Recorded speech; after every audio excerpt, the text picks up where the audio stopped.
Hey guys, and welcome back to another video. Chad, what's it like being the funniest, most original person on the planet? I'm embarrassed. Stop.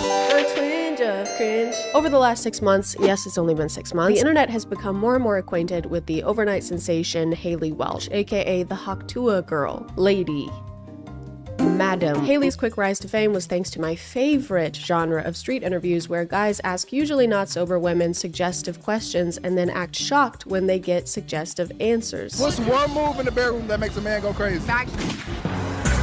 But thanks to that interview, Haley has been able to find many ways of turning her fame into profit. According to this Rolling Stone article, Haley's first merch drop made over $65,000. I don't know what the rest of the article says because they want my email address and I'm not gonna do that. Also, I can't read. And that amount of sales makes complete sense when you see the variety of merch they have to offer, like this crew neck that says Hawktua, or this hat that says Hawktua, or this shirt that says Hawktua, or this shirt that says Hawktua. Since then, Haley's also started a podcast, made a fanfics account, and launched a jewelry collection with the slogan, "Who says fashion has to be boring?" Which doesn't quite make sense to me because I don't think anyone has ever said that. Fashion doesn't have to be boring. You don't have to put the same 2 words on every item of clothing, and I can't really fault Haley for any of this stuff. You can't blame her for taking advantage of a viral moment and making as much money as possible. Is what I would say if it was opposite day. The sky is down. To a hawk. Unfortunately, over the last few weeks, the only spitting Miss Welch has done has been directly into the faces of her followers. Between a meme coin launch with alleged insider trading, I mean, just look at this. Do you have any idea what this means? Do you know what this means? I don't know what it means. To her questionable response to alleged insider trading. Actual, like, hey guys, I hate to interrupt you, Nick. Hello there. But anywho, I'm gonna go to bed, and I'll see you guys tomorrow. Haley, no! You can't leave the conversation when the conversation is about how you just scammed people. You have to stay and listen. You're named after a grape juice, so just concentrate. But we're not even here to talk about that. None of these things are what I'm annoyed about right now. Today, I want to explore yet another Hawktua scheme known as the Pookie app. Today we're going to be leveling up our dating game with Pookie, made by Haley Welch, the Hawktua lady. Are you comfy? The official app of Haley Welch. Find your match, tools to attract and connect with the one you want. Level up your game, learn how to talk, flirt, and win like a pro. Plan legendary dates, perfect ideas and outfits tailored to impress. Zodiac compatibility. Uncover your cosmic connection instantly. What? The app's description says, Gen Z's relationship guru Haley Welch launches Pookie Tools, all her newest cheat codes for a smarter, more enjoyable dating experience. I tried to find out what qualifies Haley to be a relationship guru and found out that the app name is in reference to her boyfriend, Pookie, who she's talked about since the beginning. Leave a message to your last buddy. I love you, Pookie, forever! But they seem to be in a kind of situationship thing. That is until about 10 weeks ago when Haley and Pookie finally made things official. Pookie's your man? Pookie's officially my man, first off. And if there's one thing she's learned in those 10 weeks of dating, it's everything there is to know about dating ever. Even though Haley claimed this app was the easiest way for us to find our forever Pookie, it isn't a dating app or anything that helps you directly connect with people. You have to already be using dating apps and chatting with people because a lot of the features rely on that. So you have to already be doing all of the things that this app is supposed to help you do. It's kind of like downloading an app that gives you advice on how to download an app. Pookie Tools is designed to help at every step of your relationship. Pookie's AI tools assist you in making connections, enhancing profiles, and planning dates confidently. I like that the description claims that these are Haley's cheat codes for dating, then in the next sentence reveals that all the tools are AI. She's not doing anything. She can't take credit for AI-generated responses. She's not the one giving the cheat codes. Hey kid, you want some advice? Sure, yeah. Well, fucking go ask that guy over there, then. The app was free to download, but now that I'm actually here, we can either subscribe weekly for $4.99, or we can get the annual subscription, which is only $40 a year, and it's 85% off. I got the weekly subscription, so I'm paying about $20 a month to use this app, but you know what? That's a small price to pay for information I could already get online for free. Zodiac compatibility, you put in your birthday and their birthday, which is something that you can do on Google. So maybe the Pookie app doesn't work well, but this one can help you train well. This video is sponsored by TrainWell. Something I've always struggled with in exercise and in uploading videos is consistency, which is apparently like the most important part. Who knew this? Who knew that? But with TrainWell and their one-on-one remote personal training, the continuing part can be much, much easier, especially thanks to their human trainers. No AI here. You're not gonna find it here. Having a trainer adds a level of human accountability that makes me more likely to stop doom scrolling reels and move parts of my body that aren't my thumbs. My human accountability is named Nate, and he is amazing, even though he tells me to do dumbbell tricep extensions sometimes, and those make my arms feel like they're going to fall off. After taking TrainWell's quiz, you get matched with the perfect trainer for your needs, who will then create a routine tailored specifically to you. I have the knees of an 80-year-old woman, so I mentioned this during our first chat, and Nate made sure to give me exercises that are easy on my knees, but long-term are gonna strengthen them so that maybe one day I can crouch without it sounding like twigs snapping in half. You can also let your trainer know if something is ever too hard, too easy, or if you want to make any adjustments to your schedule, because your fitness routine should be your fitness routine. And I'm enjoying fitness routine into my life. So take the quiz to find your perfect trainer and get 14 days of free training by clicking the link below. Thank you to TrainWell for sponsoring, and let's get back to the video. After browsing the features, it became very clear that the Pookie app aims to create long-lasting relationships based on genuine connection and non-superficial factors, like there's a height detector and bald predictor. What is this? And also this one called Wealth Detective that helps you find out if your date is rich by asking hard-hitting questions like, well, does it seem like they are? Do they have any particular interests or collections that might indicate a level of affluence? You mean, do they do things that rich people do? Not necessarily. I'm asking if they have any specific interests or collections such as art, antiques, or rare items that might suggest they have the means to acquire such things. So like, if they have a bunch of expensive cars. Yes, exactly. Collections of expensive or rare items can sometimes indicate wealth. Oh, I get it. So if they have expensive things, that means they must have had the money to buy those expensive things. Precisely. Collections or interests in expensive or rare items can be a subtle indicator of wealth. Thank you, detective. You're welcome. Case closed. A lot of the tools have to do with texting or messaging on dating apps, like the dating app opener, which gives you clever lines based on someone's profile. Looks like you're a master in the kitchen and the galaxy. What's your secret recipe for the perfect date? Basically, every tool is information that can be found somewhere else, like IRL pickup lines, find my love language, how to talk to girls. The only way this app is somewhat relevant to Haley is thanks to them having Hawktua-themed versions of the same tools they already have in the app. For example, there's a tool called Text Responder that'll help you draft text to your potential date, and there's a tool called Textua, which does the exact same thing, but Haley's picture is on that one. There's this one called First-Tua. Come on, guys, what does that even mean? Did you guys give up on trying to make these names make sense? You can't just add Tua everything. There's a dating coach tool that introduced itself to me as the world's best dating coach. 24/7 dating advice, dating coach. Ask me anything. Oh, it's 24/7 cause, it's AI. And that also has a Haley version called Dating Advice. Literally the only difference between those tools and the Haley ones are that her versions will start each message with, well, hot dang, sugar, and ends talking about grits or something. Well, howdy there, sugar. What's shaking in your neck of the woods? My hands. I'm so nervous. Aw, darling, don't you worry none. Just take a deep breath like you're about to dive into a big old plate of biscuits and gravy. What's got y'all jittery? Hawk to, you talk to, much. It's really frustrating to try and explain the features of each tool because it's basically pointless to do that. There isn't a lot of variety when it comes to the function of each one. If I ask what I should wear on my first date in this tool and then I ask the same question in this one, it's going to generate the same kind of answer because this is all the same AI. There's no point in leaving one tool and going to a different one. Did you hear that?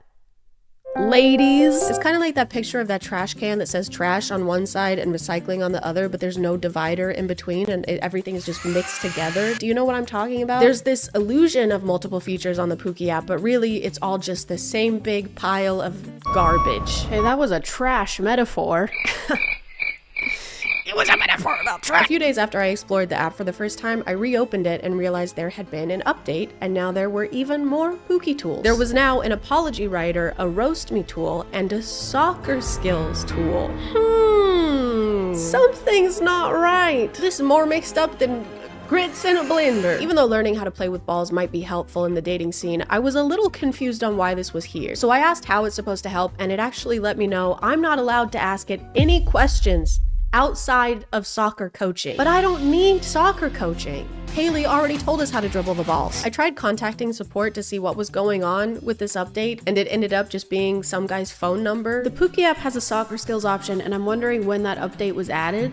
The team is always beta testing new features. Haley plays soccer. Jesus Christ. Sorry, but I just provide technical support. Do you have feedback?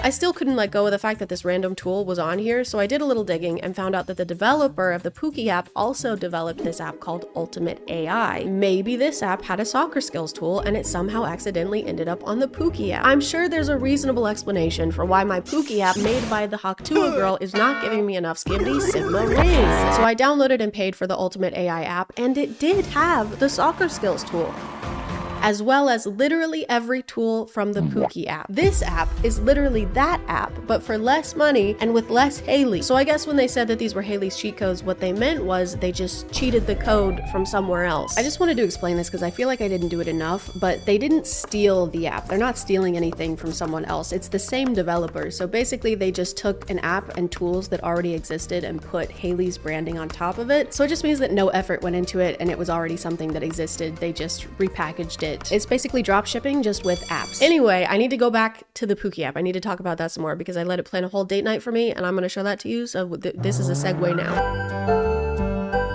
For the date night activity, Pookie decided I'd be going to an escape room, which I had never done before, so I was excited. Sorry, I was more excited than a tick on a Great Dane. So first off, I needed help choosing how to do my makeup, so I decided to consult the expert, and I used the Haley's dating advice tool, and this is what she had to say about it. Well, sugar, you want to paint that face up like a masterpiece, huh? If it's the latter, slap on some bold lipstick, make them eyes pop like fireworks on the 4th of July, and don't be shy with the mascara. Make them lashes longer than a Sunday sermon. You'll be looking so good, your day will be picking their jaw up from the floor. Okay, so for the makeup look, we have to do a bold lipstick, and it says to make our eyes pop like fireworks on the 4th of July. I don't really know what that means, to make your eyes pop like a firework. Seems like something you would want to avoid.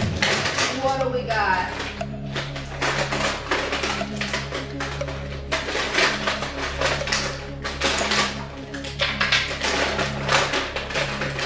I decided to interpret the firework description to just mean colorful and very sparkly or glittery, so I ended up grabbing these sticker things that I usually use on my nails and just started putting those all over my eyelids because they have blue and pink and they're very sparkly and they kind of look like a firework if you close your eyes and you don't look at it. She didn't specify what color lipstick, so I went ahead and asked her, and she let me know to wear a red lipstick because then it's bolder than a bull in a china shop.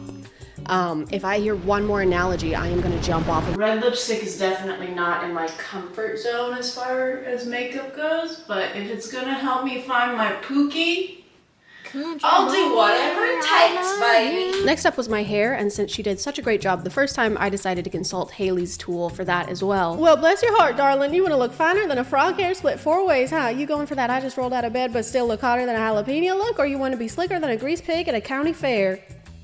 The pig one.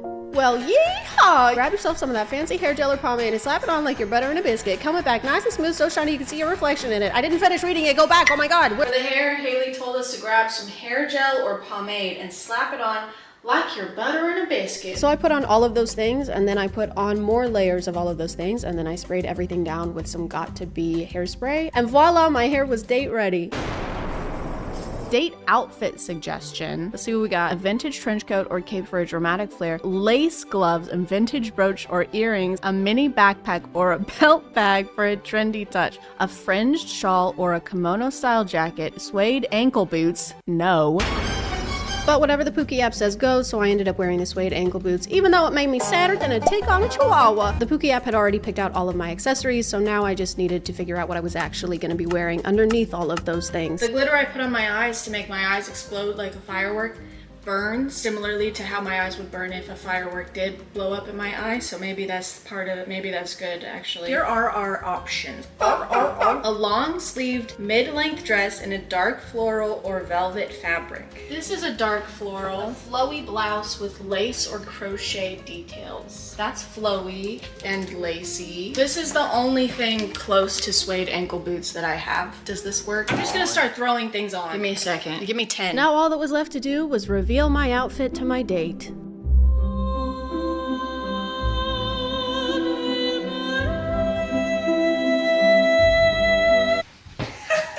I think the shoes tie it together. Yeah. These are my suede ankle boots. Wait, what's the pouch on the waist? It said to put on a belt bag, and I don't know what that is, so I did this. It also said to wear a cloak. Wait, is that your Markiplier cloak? Yeah, it is. Thank you, Cloak, for sending me this clip. Wait, the hair. Yeah. I think it's safe to say the fit was a complete success. I did end up realizing that belt bag probably meant a fanny pack, so I ended up changing into this. I also forgot to put on my vintage brooch, so I had to quickly fix that really quickly because we were running late. We need to go. We still ended up being fashionably late, but at least I looked good. Right, guys? At least I looked good, guys. But I didn't have time to think about how I looked. We needed to escape this room, and we needed to escape it fast. It wasn't gonna be easy. It was gonna be a test of wits and skill. It was gonna be hard. It was gonna be harder than a take on Viagra. No, seriously, it was gonna be tough. This one was an 8 out of 10 difficulty, and no one had. Actually, that was it. We escaped. Actually, that was all, and we escaped it, and it's done now. Yay! I didn't have many expectations for the Pookie app, but I did have like a couple. I was hoping that it was maybe something more than 2 minutes of thought went into, or that they care enough about it to notice that a soccer skills chatbot has been on their dating app for 3 days and counting. It's still there, they haven't fixed it. But I guess I was asking for too much. Anyway, the app is shit. Pookie app? More like Dookie app. That's gonna be it for me. I'm gonna call it there, guys. Hey guys, and welcome back to your minimum wage job. I'm your manager, and no, I don't care that your grandmother is dying. I will see you at 5 a.m., and no, I will not stand up for you when influencers berate you for not giving them enough chicken al pastor. Manage this, idiot, loser. A twinge of cringe. My name is ChadChad. And why are we harassing Chipotle workers? Why are we doing that? What's going on? There's been a trend recently where people will go into their nearest Chipotle restaurant with a camera, whether it be an iPhone or a full-fledged filming crew, and point it at employees while ordering. Why are they doing that? Is it because they have a deep appreciation for the art of burrito folding? Is it because they've never been to a Chipotle before and they want to marvel at the decor style? I don't know if that's a decor style. I'm not Joanna Gaines, but it's actually none of these. Filming workers while they're making your order was recently rumored to be a kind of life hack that will get you bigger portions and more food overall. But I think the instructions got scrambled like in a game of telephone, because some people heard, wait, so you're saying if I'm mean to service workers, I'll get more food? No, that's not what I said. I didn't say to do that. I'm gonna be mean to them. You shouldn't do that. I didn't tell you to do that. I'm gonna do it anyway. I want to do it anyway. A lot of this started when Keith Lee reviewed his usual order from Chipotle and made a couple comments about the quality. Chicken here. Yeah, see, I don't see no chicken at all. I don't taste much flavor. Everything is freezing cold. When I say freezing cold, it tastes like it was in the refrigerator. In my opinion, this is a 2 out of 10. I just gotta be honest. I don't mean no harm in no kind of way. Something changed, and I don't know what it is. He also says the portions have been really low lately, and that resonated with a lot of people in the comments. Some say the portions have been inconsistent or decreasing. Meanwhile, the prices keep going up, and it can cost $20 for a single chicken bowl with chips. A lot of the comments agreed with him that the food is frequently cold or that the quality has been getting worse. His video got over 16 million views, so it's safe to say that it caused a little bit of a stir, a little bit of a stirring and whirring. People don't like it when you give them less food. Animals don't like it either. Bones let me know that the other day. But a couple weeks after Keith's video, this one also got really popular. Apparently, we have hated on Chipotle so much that managers are allegedly providing notices to their employees that if anyone is ordering with their phone out, potentially recording, to just load it up. Go ham. I'm pretty sure this person doesn't and hasn't worked at Chipotle, and she doesn't say where she heard this from. Personally, I don't believe anything anyone says ever. And yes, I have a great relationship with my family, and I don't have an avoidant attachment style. Why do you ask? I think it's pretty likely that a manager told employees to do this after they had an incident of somebody coming in and filming, and then this video led to everybody believing that it was a company-wide mandate being spread, which it could be, I don't know. Something happens to information on the internet when it passes through more than 2 people. It just deteriorates faster than Prince Philip. R.I.P. by the way, unless he's still alive. I can't tell. You bet your bottom dollar that when my husband gets home, guess where we're going for dinner. I think this video was very much the kindling in the yelling at employees while filming them fire. It went super viral, and a lot of the comments are talking about how they're gonna go into Chipotle and do the exact same thing. And they did. A few days later, the Chipotle CEO very helpfully suggested that giving a look of disappointment while being served will get you more food. One of the things I think it's great about Chipotle is if you come into the restaurant and you want a little more rice or you want a little more pico, all you got to do is kind of like, and usually our guys and women give them a little more scoop. Look, if you guys want more food, take it up with the employees. Be annoyed with them, okay? Don't be annoyed with me. I didn't do anything. I'm just the CEO. I'm just in charge of everything. And this video with that video combined hands and kissed and made out and said, how can we make service workers' jobs harder and a lot worse? Can I get steak? Can I actually get more steak? No. Just more. Just forget it. This employee is just trying to abide by Chipotle's serving sizes. I'm sure if they were to give him a whole extra scoop of protein for free, that they would probably get in trouble for it. Uh-oh, trouble? Uh-oh. I don't know. I don't know, dude. Here's the sponsor. This video of this, the less it seemed about Chipotle decreasing their portions and the more it seemed about taking advantage of employees just trying to keep their job. Almost all of these clips are employees just having to endure and stay nice despite what the customer might be doing. Oh, hell, man, that little baby ass chicken, bro. That's all the chicken? That's all the chicken they put on that home? That's all the chicken? Here she gives them a pretty big serving of chicken right out the gate, and they all immediately start complaining. Hell, that was a very that's a little bit of chicken. What the fuck is that?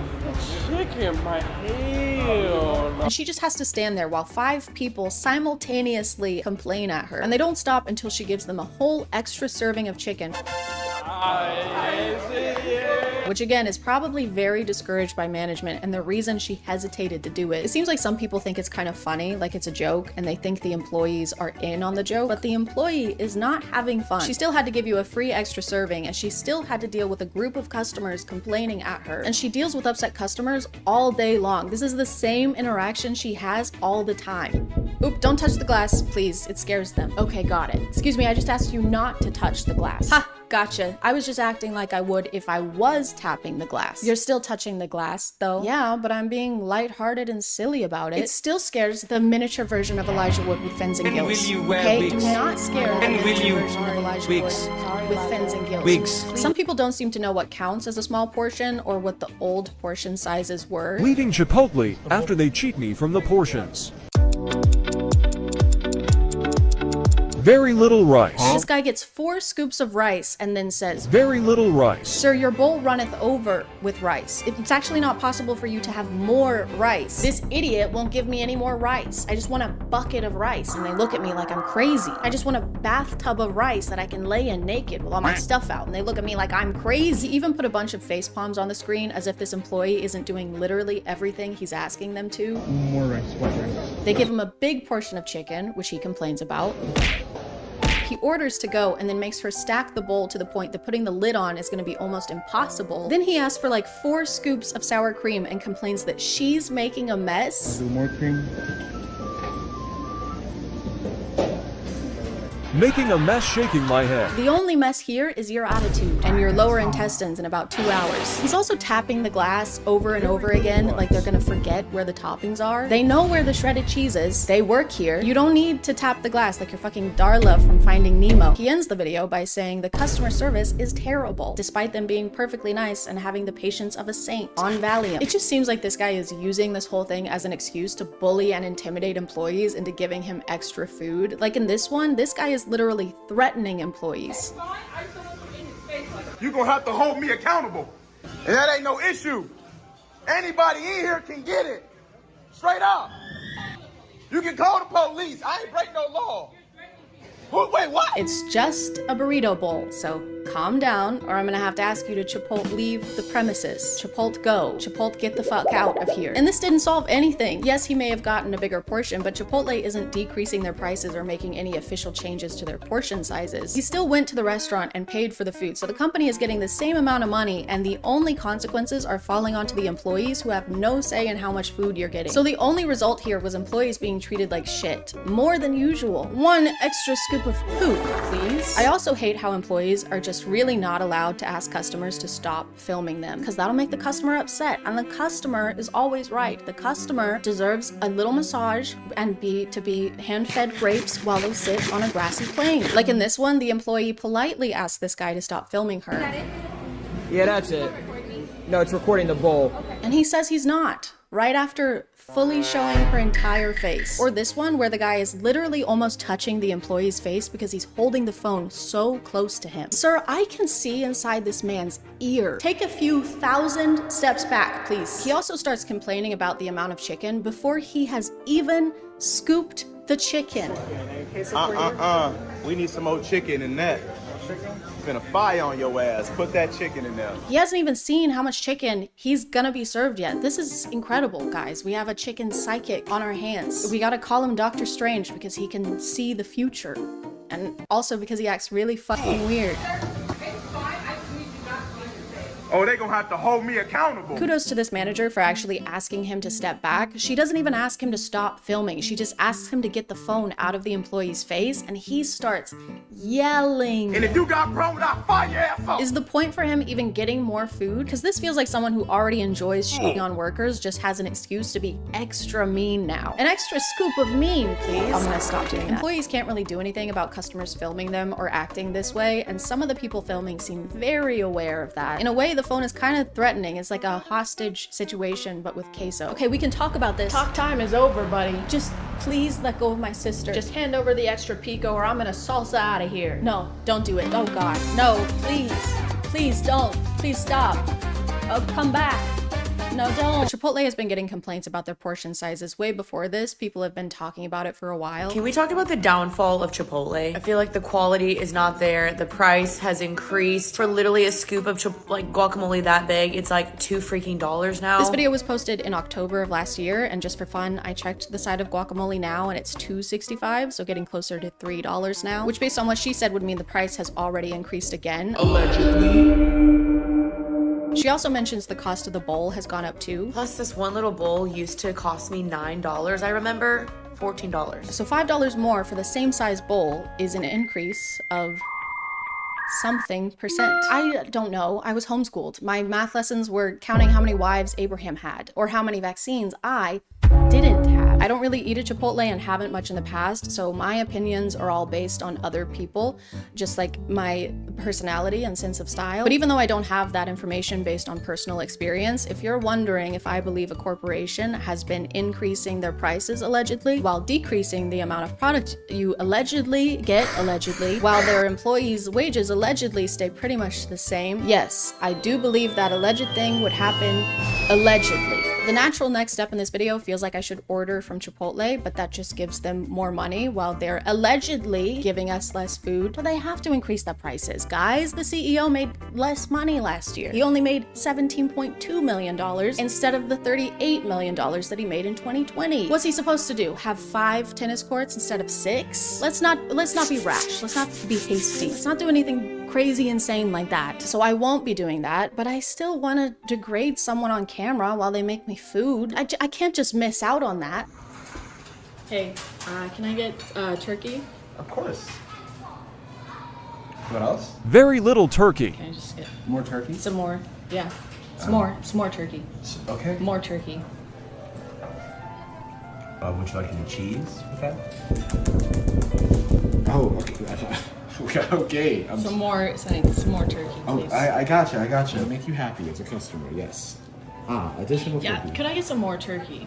Right there. The turkey's actually, Oh, okay. Okay. And could I also get a side of turkey on the top, please? Side of turkey on I'm the top. disappointed in the top. I am doing Terrible my best. customer service for So real. much turkey. Trying to get me fired. Just one more. I know the CEO. We're mutuals. Where? TikTok. Okay. An extra turkey. You said one more. Man, I'm And just then- trying not to get fired. And then I here. could also get some cheese, please. And then some cheese. Why does it look like To throw make up the so customer nasty? happy. Can you just do that twice? All right, so you see how like this is this? You want an additional 14 pieces of turkey and I would one like- piece of cheese? I'm the customer. And These I'm a NPCs customer think who I would don't like have an places to extra be. 14 pieces of Okay, turkey. I was just clarifying. Yeah, no, she said more. If you could also hurry. Here to make your day. Thank Just you. doing my job. Wow, thank Doing you my so job. much. Some more turkey. And if you don't give it to me, I'm gonna walk I out. feel like it might be good for us if you walk out. But you've already made it, so like this is just gonna go to waste if you don't give it to me at this point. I mean, I could feed this to my family. You have a family? You're not real though. You're just here to make the food and then No, I'm a three-dimensional person with a whole life. I have kids. I didn't know. Can't make a turkey. Mega church or mega cringe or mega mind. Growing up, my family always went to church. We went to tiny Baptist churches that had more Werther's candies than people. Sometimes we went to bigger churches that had Starbucks in the lobby. And one time we even went to a church that was inside an old subway building. I don't know how the subway went out of business. All you need to feed thousands of people is like 2 fish and 5 loaves of bread. All that to say, I'm pretty familiar with the many variations of churches. But the one kind I haven't been to is a mega church. But Chad, what is a mega church? You know what a mega church is already. I know, but tell us anyway. A church qualifies as a mega church if it brings in a congregation of 2,000 people or more every week, which might not sound like a lot because we're so used to seeing huge numbers on the internet, like how Mr. Beast has 400 million subscribers. But thanks to this Mr. Beast video, we know that a congregation of 2,000 people would look like this. 2,000 contestants! And thanks to this Mr. Beast video, we know that an 11-year-old girl crying and pleading for her place in a competition to win $250,000 would look like this. You are a kind person. Your time here is over. I'm so... I kind of developed a curiosity for mega churches about a year ago when I found this clip. Sky is cracked and Jesus Christ comes again and every eye. This pastor was apparently trying to drive home the point that Jesus will be coming again. Lucky guy. Man, I wish that was me. Which makes me wonder how many times he tried to tell this to the congregation before he resorted to this. He will return, and it will be when you least expect it. Okay, yeah, whatever, Sure. we get it. No, you don't get it. If you don't listen to me, I'm gonna turn pink. Don't you mean red? Like with anger? No, I mean I'm going to turn into famed singer-songwriter Pink.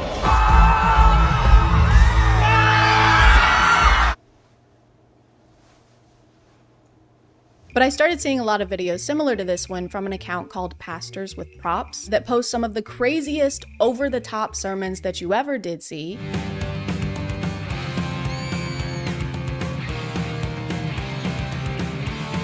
You might be thinking, why would you possibly need 3 expensive-ass cars on stage in order to intro your sermon? And there's a very simple answer for that. You don't. You don't have to do that. It's fine if you don't do that. Actually, there was a pretty good reason for this. He wanted to be Marty McFly. Guys, he has to go back in time and stop the crucifixion, so he doesn't have to come into work anymore. A lot of these sermons feel like they were created for reasons other than spreading the gospel. Some of these pastors seem to have realized that they can have whatever they want on stage as long as they find some kind of way to relate it to their sermon. God, I thought you was doing something. How do I get out of... I'm your anchor. Oh, brother. Did you really need to spend probably tens of thousands of dollars on an ocean set with rain machines and an entire real boat just to say that God is your anchor? That's one of the least groundbreaking messages in the gospel. Or water breaking, because the anchor goes through. I don't know if they get to personally keep the items they use on stage and if this is some kind of way to get things they already wanted while getting to write it off as a church expense, but it's kind of really hard to think it's not. We're all going on a journey, walking through life. When it comes to who Jesus is, what direction are you headed? I don't know, but I know what direction you're heading. None. You're not going anywhere. There is no way, allegedly, that he didn't just see the TikTok trend of people buying these under-desk treadmills and wanted one for himself, and then use this sermon as an excuse to buy it for the church. He's literally standing on a massive stage by himself. He could have just done this. You know, sometimes it feels like we're just walking through life. And then other times we're not getting enough steps in, so we need a compact treadmill for our home office. He literally walks to the treadmill to demonstrate walking. And you know what? He didn't even need to do that. We know what walking looks like. It's not like we were struggling to picture what he was talking about. You know, the other day I was thinking while I was on the toilet. This is what that looks like, by the way. And I started thinking, you know, we're all just kind of farting our way through life. And this is what it would look like if this video was sponsored. This video is sponsored by Rocket Money. A few months ago, I realized I was paying for 2 separate subscriptions to the same one streaming service. Yes, I've mentioned this before. Yes, I'm still upset about it because I'm very picky with my subscriptions and my nose. Because I pick it a lot. But I'm extremely picky about how I spend my cash, which is why Rocket Money has been such a huge help to me. Rocket Money is an all-in-one personal finance app that was able to cancel my double subscription, and all I had to do was open their app and tap my phone a few times. They can also help you build customized budgets by letting you know how much you're spending and where you're spending. My anxiety can't handle looking at each individual thing on my bank statement every month, so opening Rocket Money and seeing everything already organized into these neat little categories is yum. Compliments to the chef. Clearly, I hated it. If you want to check them out, just click the link in the description or go to rocketmoney.com/ChadChad to get started for free. And if you want, unlock even more features with Rocket Money Premium. Thank you to Rocket Money for sponsoring, and let's get back to the video. For some reason, vehicles seem to be the most common things for these pastors to incorporate. I don't know why. It couldn't be because those are some of the most expensive things you could incorporate into a sermon. It couldn't be that. It couldn't be that reason. Obviously, we have Marty McFly, we have the boat, but we also have a full stage of motorcycles. Which might seem like a flashy, pointless expense, but they're actually part of the choir. You should hear them sing. They've got crazy pipes. And then we have this. Man, that was amazing. Was that? Woohoo! I did double loops. I did not expect a double loop. I mean, I guess this is fine as long as he's got some kind of way to tie it back into the message and it's not something obvious and dumb like life is full of ups and downs. You know what? Life is full of ups and downs. Never mind. When I was going through these videos, this roller coaster just kept showing up.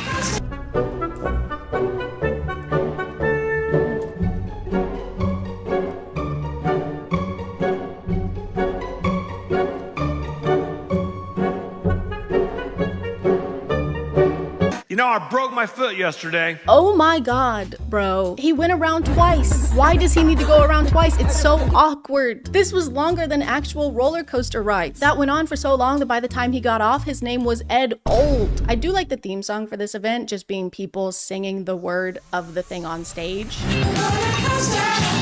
this treadmill, under this treadmill, out of touch rockstar, we just rock rockstar. Here's the roller coaster again at a different church.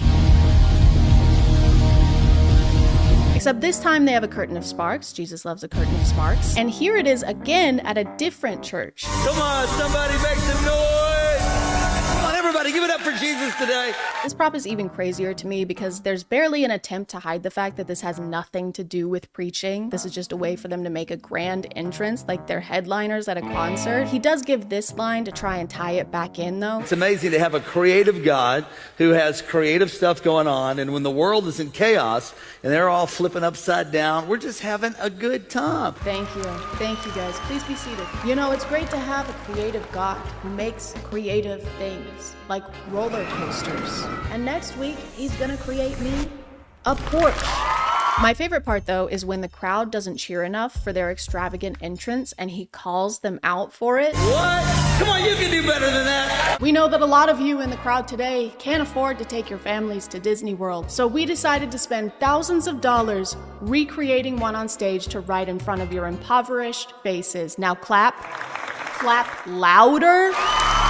I tried to look into the church that had this roller coaster, but it turns out this is one big church group conglomerate with a bunch of locations in 3 different states. So I assume they're shipping this one roller coaster around, which I'm sure is easy to do since it's so tiny and small and skinny and light. I also tried to find out how much it would cost to make this thing and found this ride manufacturing company saying that a small roller coaster can cost up to $50,000. What the fuck do you mean? I don't really care if it got more than one use by being shipped to their other churches. There was no need for it to exist in the first place. $50,000 could have have helped everyone in your congregation that couldn't afford rent that month. Or a car, you could have bought a whole car for a family in your community that needed one. I don't care if you get more than one use out of something that's useless. Hey man, when you're done with the giant broken and also empty gumball machine, can I borrow it? Ah man, I would, but I actually loaned it to Paul. What? I'm sorry. Why? Yeah, and I'm not gonna be done with it for a while. But Paul, I need it to... Well, too bad, because I'm using it for... Bitch. All right, that's it. Oh yeah? What are you gonna do? Come on, guys, please don't. Let's go, bring it. Oh, when I catch you, Don't run in place at each other, guys. I wish I could say we were done talking about mega churches bringing vehicles on stage, but we're not even close to that. I haven't even talked about this yet.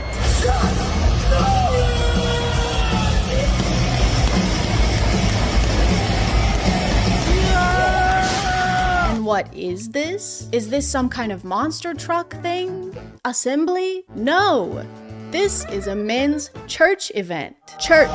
This is church. This is the annual Stronger Men's Conference hosted by James River Church, which has 16,000 regular attendees. This is the craziest thing I've seen in my life. Why are there trucks? Why is there so much fire? Why are there flames? Was that Master Chief? Is that fucking Master Chief?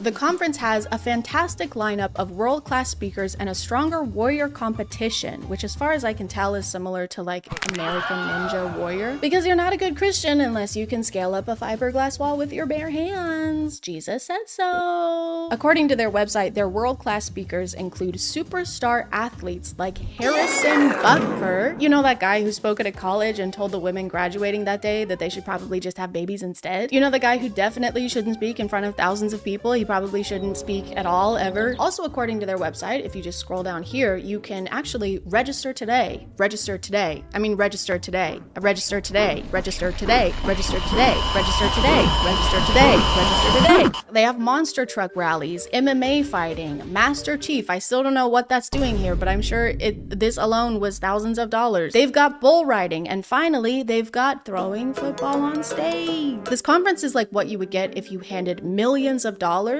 to a bunch of 12-year-old boys. Essentially, they have 2 days of grossly exorbitant entertainment, throw a couple sermons in there somewhere, charge people $200 a pop, and then abracadabra, you've made $2 million of tax-free money. Allegedly. But maybe I'm being a little unfair. I mean, the whole point of this is to become better fathers, sons, friends, and husbands. And you can't put a price on that. Babe, I know you want me to be a better husband by like taking out the trash sometimes, or maybe talking to our kids. But the only way for me to do that is to go to church and become a better man by watching a monster truck crush other smaller trucks. I saw this comment on the Tank clip and it says, "What if I told you thousands of salvations come from these conferences? It's great people share these clips, but what about the clips of all the men worshiping God together? Strange that you never see the best part shared. Instead, out of context snippets cut down to support a childish claim." And I think that's funny because the account that posted this clip didn't have a caption. There was no claim. It was just a clip of the conference. Hey, you can't show this clip of me picking a wedgie out of my ass in Walmart. This implies that I would pick a wedgie out of my ass in Walmart. I'm sure there is some amount of worship happening at these conferences. I would hope so, since that's supposed to be its entire point. But I think if it took being lured in by monster trucks and fire and sparks and MMA fighting and motocross competitions and tanks for you to find God, then you probably didn't want to find him that bad. Dear God, please. I can't focus. I need some white noise. Dear God, please help me find peace. I know all of this might seem like an excuse for guys to get out of the house for a weekend and watch sports, but the church does also have one for women. Except this one is boring. It looks like all they have is singing and speaking, and they're even holding Bibles here. That's weird. What's that about? I was gonna ask why the ladies don't need all that extra entertainment to find God too, but then I remembered how hard it is for husbands to find anything, and God's probably harder to find than a bottle of mustard behind the orange juice. So I've gotta cut them some slack. Oh, also the women's conference is $230 per person instead of the $200 they charge per person at the Stronger Men's Conference, which I think is good, actually, because at least some taxes are being paid here, even if it's just the pink tax. The pastor of this church has also used his sermons to try and get people to vote against laws he doesn't like. And if you live in the city of Springfield, we're asking you on April 7th to vote yes to the repeal of the sexual orientation and gender identity bill. And his reasoning for this was homosexuality is a sin according to the Bible, and Christians should vote for repeal. But that's not what he was saying when his church hired a male stripper to perform at the Stronger Men's Conference.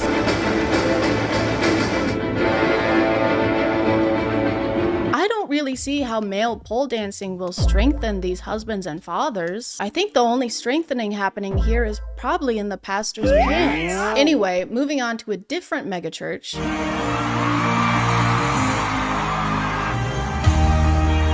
Just kidding, it's a Justin Timberlake concert. Gotcha, bitch. Sorry, you're not a bitch. Just kidding, yes you are. But the fact that you almost can't tell a difference between a church service and a famous celebrity's concert, I think is a very bad sign. I feel like this is all in an attempt to get more people to come into church. I'm sure there's a lot less people physically going into church every Sunday nowadays, and this is how some of them are trying to adapt. They think they need to make things louder and flashier. They think they need to have Master Chief. I still don't know why that was there. But to me personally, this has very much the opposite effect. This doesn't do anything except boast how much wealth some of these churches have, to the point that they're able to toss it into these pointless theatrics instead of actually helping people the way their religion teaches they should. And I don't know exactly what Jesus would do, but I'm pretty sure it wouldn't be this. Hello, it's me, the Lord, and I want you to follow me. I am Halo reaching for you so that I can give you my love. Yes, sir. Which is Halo Infinite. All I want is to be there, Halo for you. And you never have to be afraid, because I will fight your Halo wars. Together we will be unstoppable, because I am the Master Chief of the universe.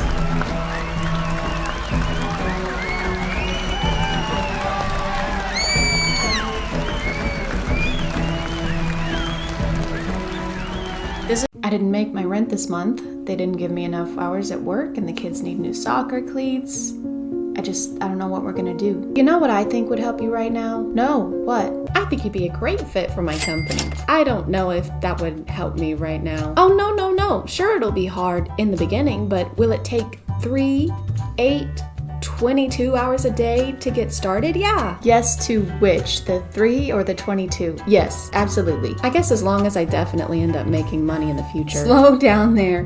Whoa, yeah, we don't like to use the word definitely around here. Okay, then maybe I'll make money in the long run. Okay, I think I'm gonna pass, but I appreciate the offer anyway. You're a terrible mother. Hey guys, and welcome back to... My name is ChadChad. Not really. And I am officially a YouTuber now. You know why? Because I got a green screen. That was green screen the whole time. I bet you couldn't even tell because of what a great editor I am and how seamless that's gonna look. Hey, it's me editing Chad. I'm sorry. I know the intro for this video is already super long, but we had 100,000 this week, so here's my reaction. Okay, bye. Look, it's still backwards for you. We just got to 100,000 subscribers. Okay, seriously, thank y'all so much. Welcome to all the new Chadlings. I love you guys. Okay, bye again. One of the most fascinating parts of a new social media app coming out is watching the claws of MLMs slowly reach out and wring it by the neck until it's dead. Like Facebook. I have a sister who joined an MLM, not the sister who has 9 kids. I have a lot of siblings, okay? Everyone does. In the Bible Belt, there's nothing else to do here except go to Walmart and... Actually, no, that's it. You just go to Walmart. She joined an MLM that rhymes with ChadChad and became a life coach for them, which apparently meant that she just had to buy $200 worth of shake mixes to secure her slot, you know, so she could work for them. Disclaimer! This is a disclaimer. Yeah! I I do not want to make fun of people who join MLMs or have joined MLMs in the past. Most of the time, they're just people who are having a rough go of it financially. In the current climate, there's a lot of that going on. So please don't make fun of people who see this stuff and join or are tempted to join. Do make fun of the ones who see that hardship and decide to capitalize on it for their own monetary gain. Stop scrolling right now. Just give me 10 seconds. I'm gonna change your life. How would y'all like to consistently make $5,000 to $10,000 a week? No. It's 100% legal and it's not a scam. This has definitely been said before, but if your pitch has to include definitely not a scam and totally legal, not a good sign. Hey, I'm here for the job interview at this company that is hiring. Hi, nice to meet you. Thank you for coming into our very real company. That's a strange thing to say, but here is my resume. Here at our very real company, we believe in our business model, which is not a scam, by the way, and is completely legal. Right, so you said on the phone. 5 times. Good. I can't stress enough how legal what we do here is. Hey, boss. Hi, Steve. Yeah, I'm just in the middle of an interview right now. Yeah, sorry. Thank you, Steve. Sorry. It's a great place to work. You can go now, Steve. I love it. Go now, Steve. How many hours did you work yesterday? I worked 7. 7. And how much did you make? 7. 7 what? 7,000.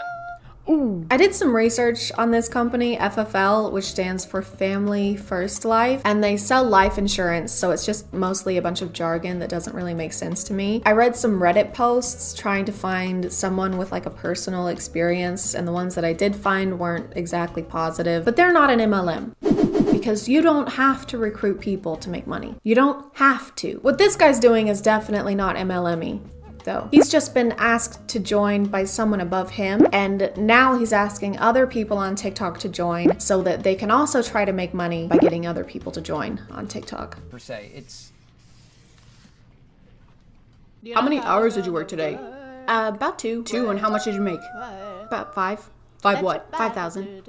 5,000. Can anyone do this? Yeah. This is the whole TikTok page, by the way. Like, this is his format. He'll say, how much money did you make last week? And they'll say 10, and he'll say 10 what? And they'll say 10,000. And it's crazy because we thought it was gonna be like $10. There's no way they were gonna make $10,000 in a week. That is way more than we expected. Sign us up now. It blows my mind that every single time we see people making money that we get so upset. No, we're not upset that people are making money. It's because we don't believe that people are making money doing this. Why can't we just be happy for people making money?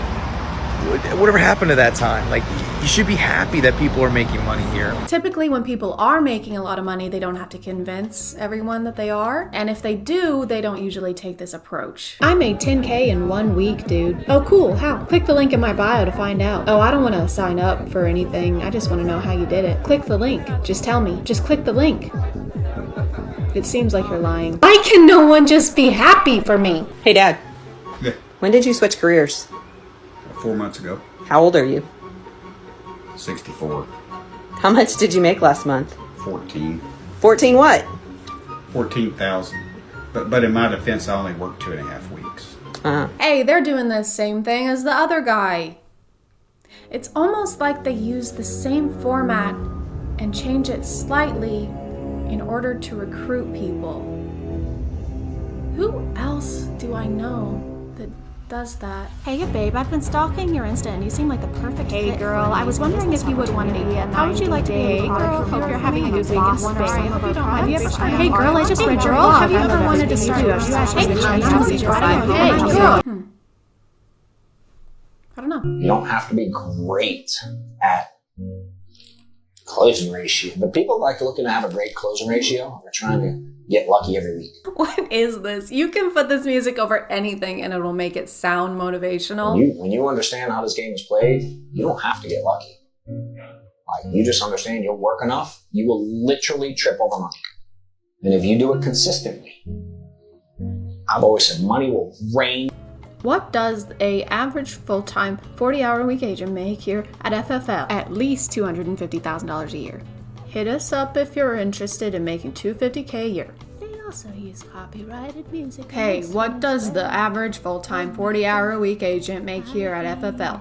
At least $250,000 a year. Just call us to learn more. Word for word? Really? You couldn't add a sprinkle of personality to the script? Hey, what does the average full-time 40-hour-a-week employee make here at FFL? At least $250,000 a week.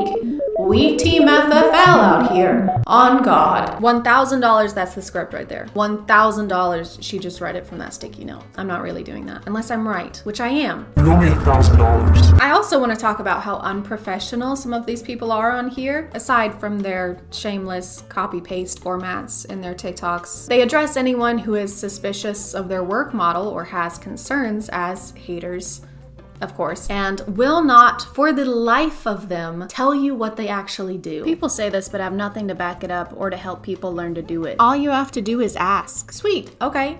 So we just have to ask. I would like details. Bio. In Las Vegas? Bio. Info please. Bio. Okay, fine. For fuck's sake. I'll click on the bio. Instant access. Instant no, I'm not giving you my phone number. My own mother doesn't have my phone number. That's a joke, by the way. I talk to my mom every day. I want to do this, but is it just scamming people? No, just no. No, no more details, no assurances, just no. I would like to buy this item, but I do not know if it's worth the money. You, employee that works here, do you think this would be a valuable purchase? No. Oh. Can I ask why? No. Oh. Well, I kind of really wanted it. No. You don't work here, do you? Nope. These kinds of videos, whether it's technically an MLM or not, feel icky to me. I don't like the fact that these companies, maybe not this one in particular as much, but they tend to go after women with kids who are looking for a way to make money but still be able to stay at home where they can set their own hours and be their own boss, because that's perfect for their situation. And yeah, who wouldn't want that when the alternative is going to a job for 8+ hours a day and then sending 90% of that paycheck to a daycare?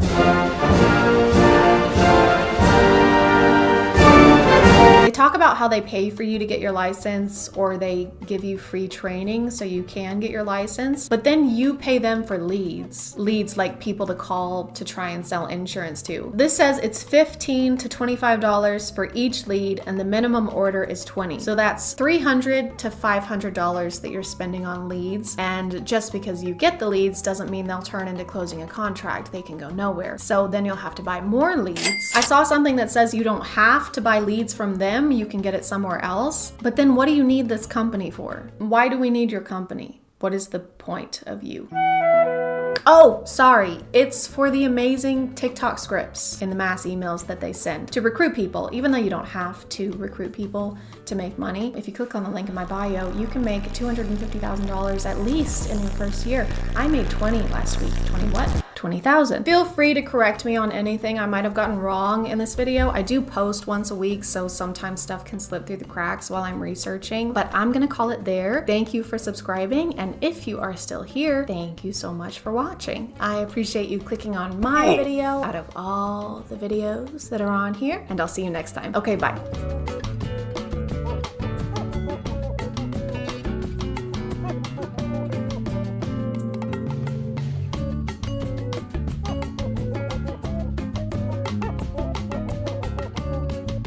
Hey guys, it's Halloween, or November, so it's time for scary things. Spiders, ghosts, mysterious illness that causes you to lay in bed for 4 months and get one of your fallopian tubes surgically removed because it's swollen to the size of a golf ball.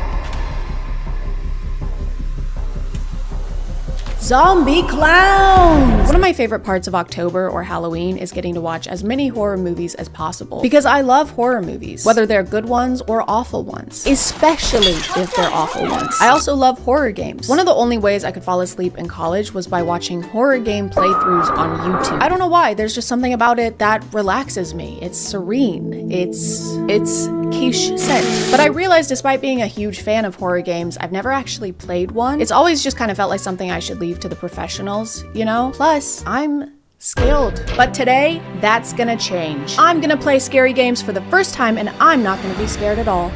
because I'm gonna try and find the worst ones I can to make sure they're not too scary, because I'm still very, very super scared. Oh, okay. I'm filming, so that means boy needs to get up into this chair. Stinky butt. Oh my god. Okay, first scary iPad game, we're gonna play Scary Teacher 3D. Spooky, spooky, spooky. I figured if I was looking for terrible, scary games, the best place to start would be the App Store. The story is about a genius girl and her worst high school teacher. The scary teacher has been threatening kids, giving physical punishment, and at times torturing kids. She can't do that. That's illegal. Now, this scary teacher has relocated as your neighbor, and you have decided to teach her a lesson by scaring her. I also figured it would be hard to actually get scared if I was holding an iPad. I can't possibly get jump scared while playing on the same device that babies wipe their slimy hands on while their parents drink IPAs at their local brewery. You know? You know what else I can't possibly do? Is not talk about today's sponsor. This video is sponsored by Opera. I know looking at me, you're probably thinking, wow, this girl is perfect in every way and has literally zero flaws. But that's not true. I have one. Whenever I'm working or browsing the internet, I get distracted so easily that I have to physically keep my tasks in different places, which can get pretty messy pretty quickly. But with Opera, doing 100 things at once can be easy and breezy. With Opera's Tab Island feature, you can group your tabs together based on project or theme. So when I'm writing a script for a video, but also searching Depop for an extremely specific cardigan that Suki wears in season 2 of Gilmore Girls, I can keep those equally important tasks organized in their own tidy groups. And with Opera's customization options, you can change the entire theme of your browser with animated backgrounds, browser options, and more stuff. Endless combinations of stuff. And while you're doing that, you can listen to music seamlessly thanks to Opera's music player, which you can move inside or outside the browser. You can also watch videos wherever you want using Opera's video pop-out feature. And you don't even have to pause your tunes because Opera's music player is already doing that for you automatically when the video plays. I mean, when my video plays. Because it's not like you're watching any other videos, right? Am I right? Right? If you want to check them out, just click the link in the description to download Opera today and see how much easier your browsing can be. Thank you to Opera for sponsoring, and let's get back to the video. No, I don't want your notifications. Notify this. You have to teach her lesson by setting up pranks in-house. Why is this kid kneeling over here like that? Find Mousetrap and place it on the table to torture Miss T. Oh, what a pleasant day it is. She seems nice, low-key.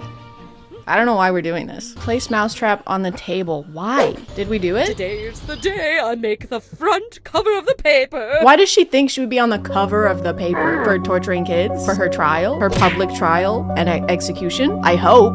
Ah! Oh. My hand! My hand! Yeah! Yeah, that's what you get! Unfortunately, playing games made mostly for children, while it meant they weren't too scary, meant having to deal with the fact that they're basically made to get kids to charge their mom's credit card a bunch of times on accident or on purpose. I don't know if your kid is a little shit or not. I don't know. Use key, hammer, or lockpick. I don't have a key or a hammer or a lockpick. I have to buy. I can't proceed unless I... The scariest thing about this game so far is the f***ing microtransactions. Now we have to ruin Miss T's dress to prevent her from going to her masquerade party. Yeah, that ought to teach her. That'll show her to literally physically torture children. What should I wear to the masquerade party? What should I wear to the masquerade party? Even though this game had its downfalls, at least it wasn't too scary. Like, at least it didn't scare me. Torture.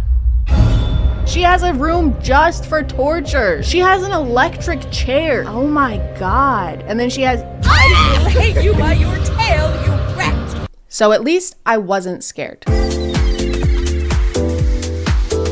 Scary dancing lady horror game. Horror game where scary dancing lady is dancing and is scary. Woohoo! No! Don't miss the chance to experience the spine-chilling dance of death firsthand. The horror mystery game that will send shivers down your spine. Okay, our spine is about to be super cold. I honestly wish I could say my spine was chilly during this game, but I didn't get to play it, really, at all. I can't do anything? What, I can't move? Quality training guaranteed? So the temperature of my spine was pretty average. Call me a Colleen Hoover book because of how uncool my spine is. You have been locked. And now we have to watch a fucking ad. King Shot? Yeah, because it's definitely not king shit. The frequency of ads in this game was so crazy that I couldn't even walk 10 steps forward without interruption. Find the key. It is somewhere in the room. Conference coverage. I even tried playing in airplane mode and the game somehow transcended the need for an internet connection and just kept feeding me ads. Oh, okay, it's right there. Grab it. Oh, no, no, no. Back again. Hands off my raft and my pup. Are you fucking kidding me? I played the game for 10 seconds. I don't give a fuck about that puppy. I think what makes the ads so insulting is that they didn't even bother putting sound effects or music or voice acting in this game. At most, I got about 10 seconds of consecutive gameplay, and this is how that went. Oh, why am I taking video? The camera is out of battery. Head to the basement and search for the battery. Why is there— I just found the most fun new game mode inside of Fortnite Mobile. First off, thank you so much to Epic Games for sponsoring this video, and let's jump right into it. So this one I'm actually pretty excited for. This one is Ghost Detector Radar Camera, the only ghost detector app that shows you detected ghosts floating in your home. I was expecting this one to actually be able to scan my environment, but instead it was just kind of this green, hazy plane.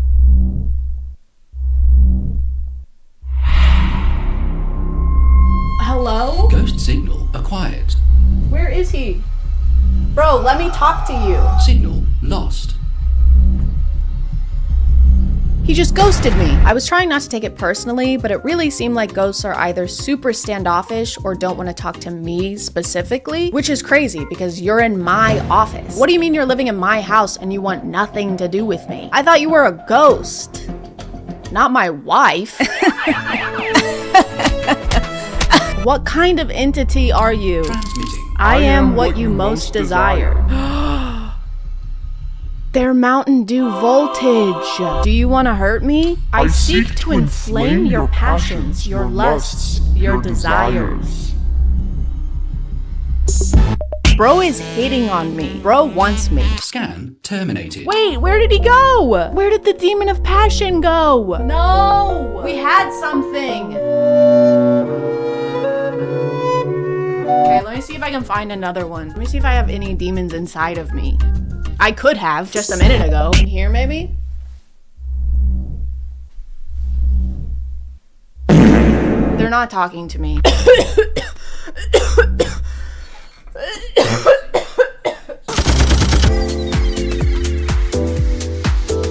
After successfully playing iPad games without getting scared a single time, I decided to step it up a little bit. No more silly business, okay? I decided to take it a little more seriously by playing scary games on Fortnite. Okay, so first we're gonna play this game called The Family, parentheses, horror. This guy kind of looks like the guy from Shameless, you know? So does this guy, actually. And this guy. They all look like, this is the same face. They all have the same face. Probably because they're family. You are a Special Forces officer. Your task is to find and contain a haunted family deep in the woods in an abandoned mansion. You now need to enter the mansion and extract the haunted family in time. We're extracting the haunted family? The spooky, scary family? Why? Why are we saving them? Look at them. I don't want to extract this. I already have some experience with Fortnite horror maps. I played this one last year with my friend Gabby Bell. Horror tubbies? This is so scary.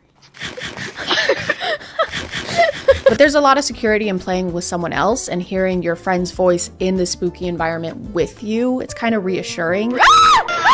So doing this by myself was less than fortuitous. Was kind of unfortunate.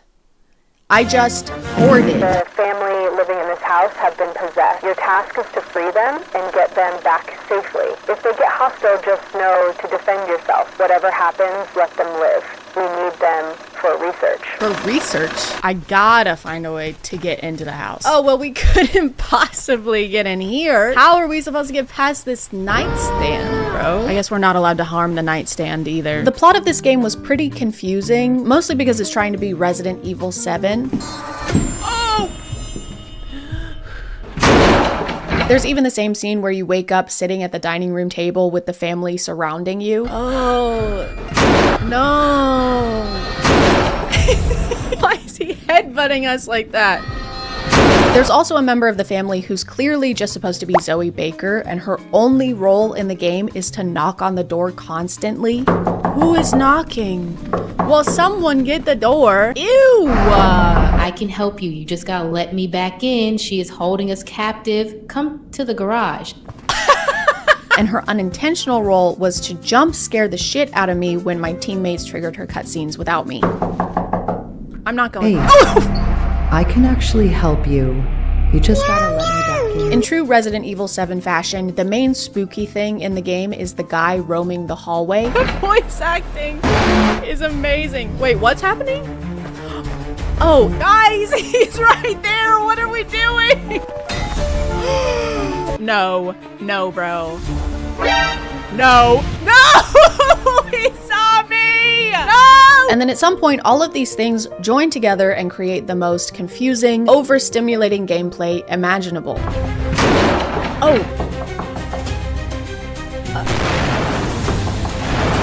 Oh, that's what we need. But I don't know why we need that, because we're literally not supposed to hurt the family. Yes, we have the gun for our non-violent mission. But despite all of this, we ended up doing what we set out to do, which was to save this poor, tormented family and get them out of that house safe and alive. Because, and I can't stress this enough, we need them alive for research. Why are we shooting him? They told us not to shoot. They told us not to shoot him, bro. We're supposed to be non-violent. So he's fine, right? Like, he's okay. This one is called Darkness, parentheses, horror. You visit your deceased grandfather's apartment to retrieve your family's photo album. However, it seems you're not alone. Bugs or questions? Questions, please. Why would I choose bugs? Bugs? No, thank you. A lot of this game was just stumbling around in the dark until something jumps out at you, which I guess given the name makes sense, so I'm not really allowed to complain about that. I should have seen that coming, or not seen that coming. What time is it? Why did we come in the dead of night to get a photo album? What's happening? Why is... Turn on power.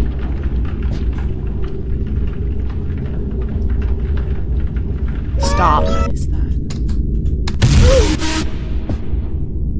Aw, ugly ass. Oh, look at how we're running. Why do they insist on nerfing our run? I don't like how their usernames aren't popping up above their head, because then when I look at this guy, he just looks like he belongs in this game. It's just a jump scare. The plot is also pretty lacking, because what do you mean we're at our deceased grandfather's apartment looking for a photo album, but we haven't actually seen a photo album or been given any hints on how to find said photo album? Is there a photo album? Does the album even exist? Is our grandpa even dead? Well, clearly he doesn't want to be bothered right now, so maybe we should come back at a normal hour for the photo album. Whiny, ugly ass. We literally never find the photo album. We just end up walking around in the basement with some scary barefoot mannequins.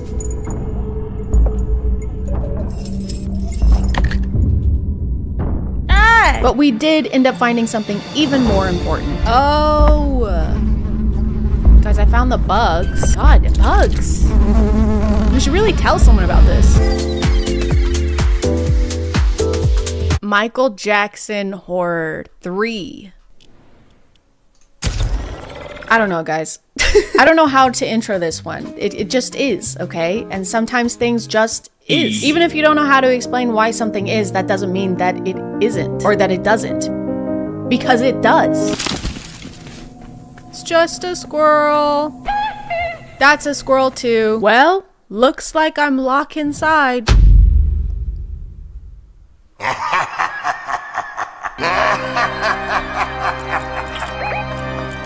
Be our guest ass table. In this game, you're actually given an objective, crazy, I know, which is to bring Michael Jackson back to life via satanic ritual.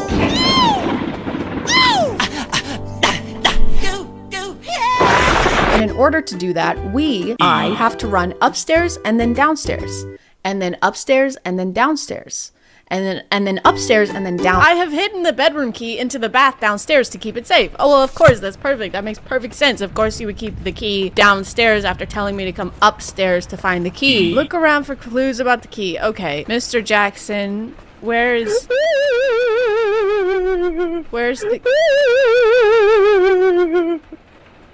Where's the key? But all of the running back and forth on fetch quests is worth it. The work is important and worth it and has to be done. Find a lighter to light up the candles. Bitch, they're already lit! Take these ones right here and then light the other ones with those. Oh my god. Cursed book. Better pick this up! The worst part of the scary Fortnite games was that after every jump scare, you get awarded XP. Sure hope no one's in here. You are! I think I ripped an incision. It's like a quiet taunting from the game. It's very inflammatory to me. I bet you thought I was gonna put the E sound effect right there when I said me, but I didn't. I wouldn't. Because that would be very annoying of me. One of the scariest parts of this one was how the house had coffins scattered everywhere. I'm being brave. I'm being a brave.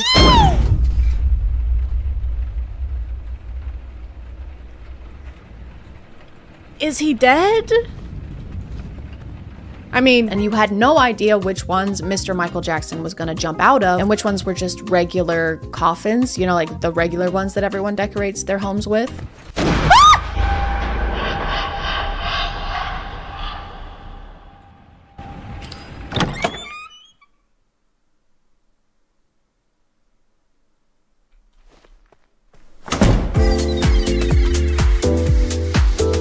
After messing around with these silly little games, it was finally time. I had played iPad games, I had played Fortnite games, and I hadn't been scared once. So I was finally ready for the real stuff. I wanted the scariest experience I could possibly have, so I figured what's more scary and immersive than feeling like you're actually in the game? And then I figured, what if I got a VR headset? And then I figured, what if I used a VR headset for the first time with no previous experience on a computer that can barely run a VR game and gave myself like a day to figure it all out?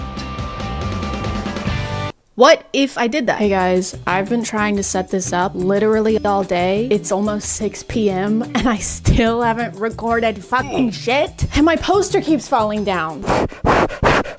Originally, I found 3 VR games to try out because I was naive and stupid. Little did I know that it would feel like a miracle to get 1 VR game to work, let alone 3. I accidentally nerfed my whole plan because I was intentionally seeking bad games, which meant I was looking through bad VR games. And if you sort by reviews on Steam and look at the lowest ones, they're not rated poorly because they have plot holes or something. They're rated poorly because the game doesn't fucking work. Guys, I'm not even moving. This home is in disarray. Okay guys, this is actually pretty unplayable. Do you see? No, not really.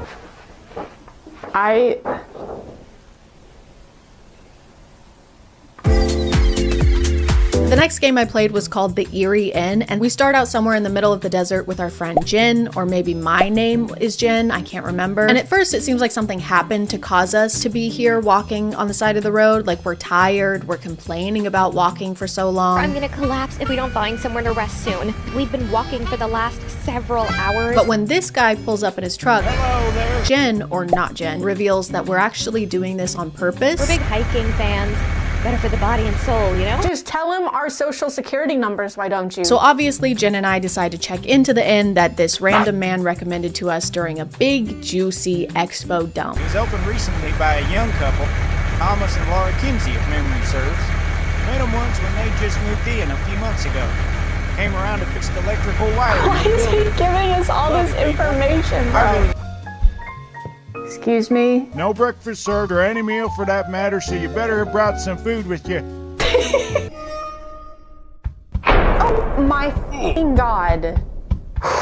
Put that kid on a leash. Most of the game is just Jen being a terrible friend and sending me to do everything by myself while she sits on her ass and complains. You go talk to them.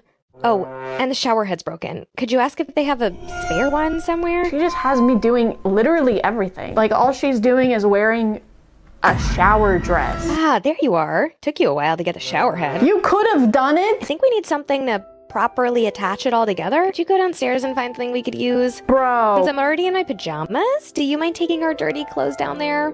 Please? I swear to God. After we go to bed, my character decides to steal all of the keys from behind the front desk and unlock every single room in the inn.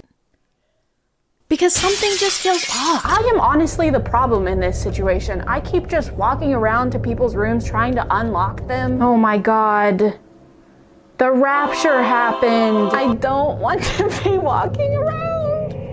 I don't want to do that. I'm going down here. I'm going down here. I'm going down here. I'm going down here. I'm going down here. 3, 7, 8, 2.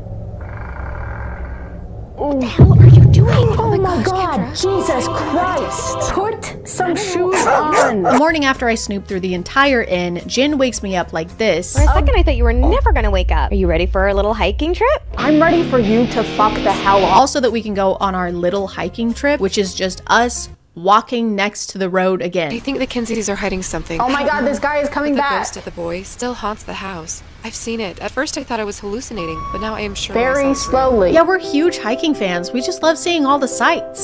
You guys have got to hike down I-40 if you haven't. The views are stunning. The same guy who recommended the inn to us pulls up in his truck again, and he's like, "What are you ladies doing out here all alone?" Everything okay there? Which the first time he did that, I was like, okay, sir, that's weird. You're being weird. But this time, he kind of has a point. What are we doing out here, actually? But he lets us know that he's met the owners of the inn before, and our stories just aren't adding up. Thomas Kinsey, white dude, average height, skinny man with a lot of attitude. Guys, I met Mr. Kinsey. He's an African American. And he definitely ain't no skinny man. After this astonishing revelation, we go back to the inn. We choose to go back to the haunted inn with the mean people who are not who they say they are. You better have brought some food with you. So honestly, whatever happens next is kind of on us. Okay, she's still got the dogs out, so she's fine. Can you see that I'm shaking? My hands are literally shaking, look. I hate having to open so many... Stop. What the fuck? Why does everyone have a shower dress except for me? Okay, I'm brave, and I can do it. This is just a game. By the way, this isn't real. Shower dresses are fake. Oh, fuck off. Fuck off. Fuck off. Hey guys, and welcome back to A Queen Job. Please put down the hammer and the peel and stick tiles. Please, for the love of God, I'm begging you. Cringe. My name is ChadChad. Not really. And about a year ago, I did a video on a very calm, very relaxing bathroom renovation. This TikTok page belongs to Grace, who moved into her new house and decided to renovate one of her bathrooms. And that's not usually a sentence that comes before complete and total disaster. So we just took out that wall, and then we added a double vanity, and then the Fire Nation attacked. My bathroom is amazing, though. I just spent millions of dollars renovating it, so I have it exactly how I want it.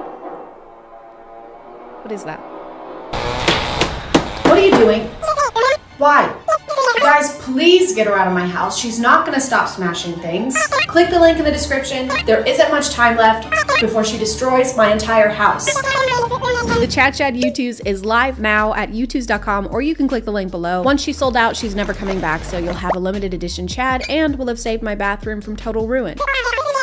Okay, thank you, love you, bye. Just off the top of my head, I think that at the end of my video from last year, Grace's bathroom was starting to look better. I haven't rewatched it because I have this thing where if I see myself in anything older than 2 months, I will delete it while crying and never put myself in front of the camera ever again, especially when I looked like Fuzzbird from Trolls. So at first she did a DIY to do this kind of speckle design on the countertop in the bathroom, and it looked really good. But then for some reason she painted over the entire countertop with green paint, including the sinks. Green sinks. That's what I remember mainly is green sinks. And it looked bad, so they kept adding more and more layers of green paint until it had more bubbles than your stomach after eating paint sauce. One of the other things I remember is how they used a stencil to try and put a design on the tile, but instead of using a roller, they used these small paint brushes, like the ones you would use to make an actual painting, like the Starry Night. But this wasn't Van Gogh approved. We should have Van stopped. Van Gogh? How about we Van Gogh to the Lowe's and find a contractor with a license and at least a journeyman ranking. By the way, I don't blame Grace for any of this. There's nothing wrong with wanting to do projects yourself. DIYs just get out of hand sometimes. We are here to support Grace, and we don't want to mourn the loss of countertop that looked totally fine before. Countertop wouldn't want that. Celebrate me. That's what countertop would say. And that's what we're here to do.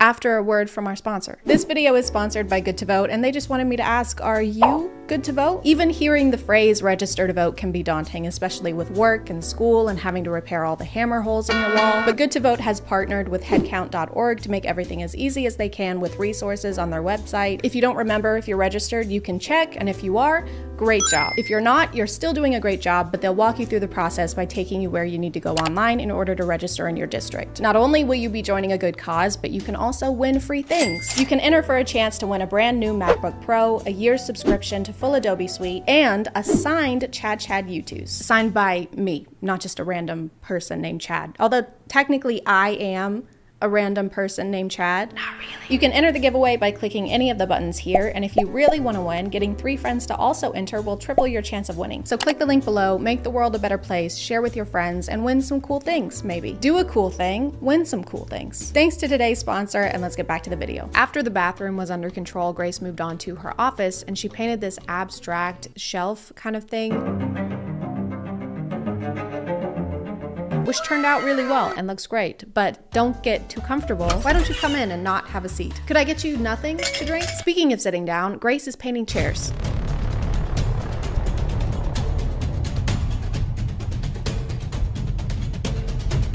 So it looks kind of rough when she starts, like it went to a tanning salon and asked for Trisha Paytas circa 2009. But she did use leather paint that's made specifically for this, so it ends up looking really good. That's not the issue I have. The issue comes when she paints the under part of the chair, the under chairage. Oh my God, guys, look away. There's under chair in this. I am appalled and very, very aroused. So we know that the orange paint was made specifically for leather, but I don't think that this paint was made specifically for chair legs. That looks like a jar of queso. And you can't just use queso instead of paint. Queso is way more expensive. And can I get lettuce and then just some extra queso? Sure, that'll be 50 cents. No, sorry, I need 5 gallons. I'm repainting the nursery. That'll be $17,000. Is that okay? Give me a couple gallons of salsa too. Painting another room. No, I just really love salsa. Obviously, I'm painting another fucking room. Of course you are. Sorry, Jesus Christ.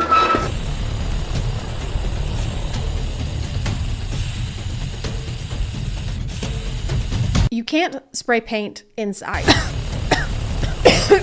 That's what will happen if you spray paint inside. You just have to open a window or like a fan, or just don't spray paint at all. You're turning me into the guard from Subway Surfer, and I can't pull off khaki. You can't just act like the ventilated area warning on the back of the can is a suggestion. That's what USPS did to the fragile warning on my package that had my patio set. And now I have to sit like a fucking contortionist while I sip my green tea. Thanks, USPS. The lines on the arm of the chair are all crooked and messed up because we didn't put down any masking tape or cover the parts of the chair that were already painted orange. Grace's process when it comes to home projects is the same as my process when it comes to dyeing my hair. I don't have gloves, I don't have hair dye, and I don't have Vaseline on my ears, and I'm wearing my favorite shirt, but I'm still gonna do it, and I'm gonna do it now because I decided I want to. Is it a good process? No. But does it make me feel better? Still no. The office is looking and smelling really good, and compared to the bathroom, this went really well. Grace's friend designed this whole room and gave her a list of things she needed to buy and put together. And she gave me all of these instructions. And look, there's steps and everything. She gave me links to the paint. I promise I'm using the paint she said. And that's a lot of work, and it would suck if they had to take it down. They have to take it down.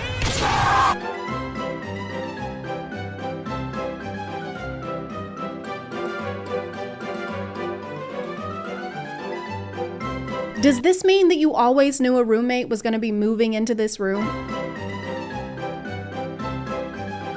Why did we have someone design an office and spend weeks decorating an office if we were always going to turn it into a bedroom? This feels like a really bad ending to a heist movie. And while you were calling the cops over the stolen cash, we were actually stealing your precious diamonds. Why didn't you just steal the diamonds without having to plan a whole second heist and use twice as many resources? Thrice as many resources, because while we were talking, we redecorated your home in a nautical coastal theme. Wow, this actually looks really good. These Ocean's 8. So remember when I said the bathroom from last year was finished and looked great? It's actually more deteriorating like an animal carcass.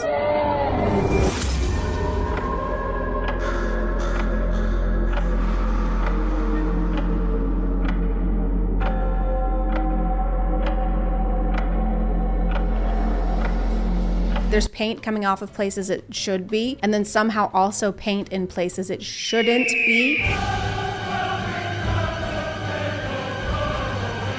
And the floor looks like someone left it out in the sun for too long.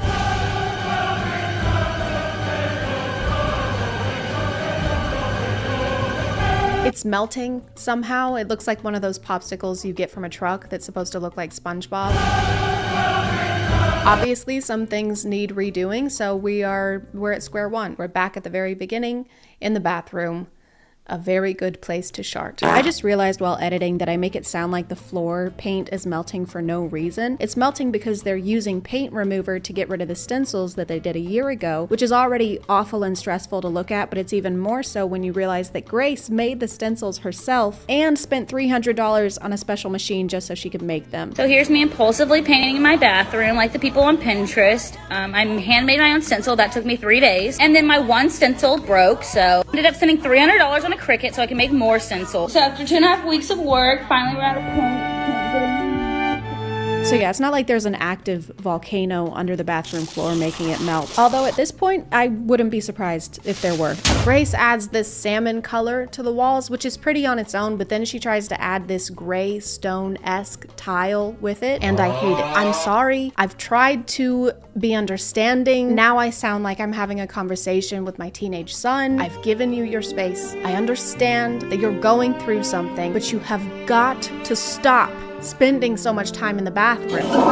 Nope. Nope. Nope.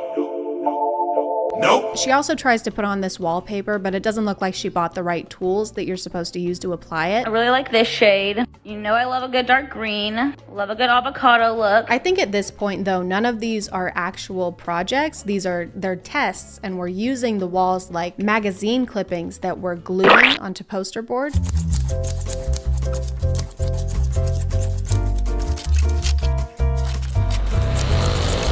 Why make a Pinterest board when you can make the whole bathroom your inspo? That way there's more risk involved. It's a lot more Pinteresting. The cabinets in the bathroom that were painted and repainted at least twice last year are being repainted again, and this time we're doing blue.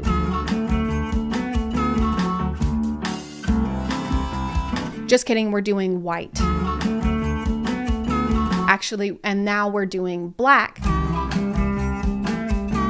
And now we're sanding it back down again. It's hard for me to explain what's going on to you because I don't know what's going on. And folks, to your left, you will see the home that Jeffree Star lived in before he decided to stop making us yak and instead raise them for slaughter in Colorado. Whose place is that over there? Not sure. Okay, what about that one? No idea. Then why are you the tour guide? I'm not. What? I'm actually just scoping out houses for this heist I'm working on. But we paid you. That's because this is also a heist. Why are there seashells in my underchair? So now we have like 5 pots in the fire and none of them are finished. The first contractor's coming over to quote the bathroom and I'm so nervous. I don't know what to ask. So Grace finally hires a professional. Okay, y'all, here's the text with my contractor to prove it.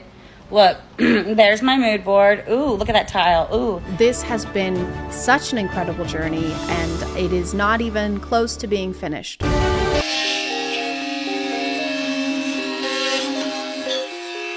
Grace does all the demolition herself, which means tearing down and undoing all the work that we just witnessed.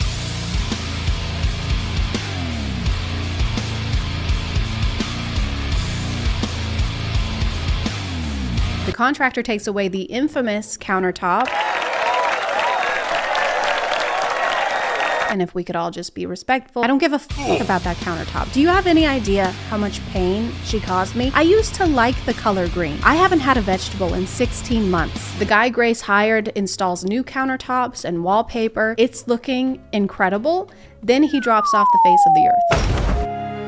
Hey guys, have you ever been watching the movie Hansel and Gretel Witch Hunters with Hawkeye, aka Jeremy Renner, and thought to yourself, this is pretty bad. I just wish it was a little badder. Then I have got the perfect show for you. The Little Witch is a story about magic, love, and a female character plunged into a brand new world where she has to be taught how everything works by a man.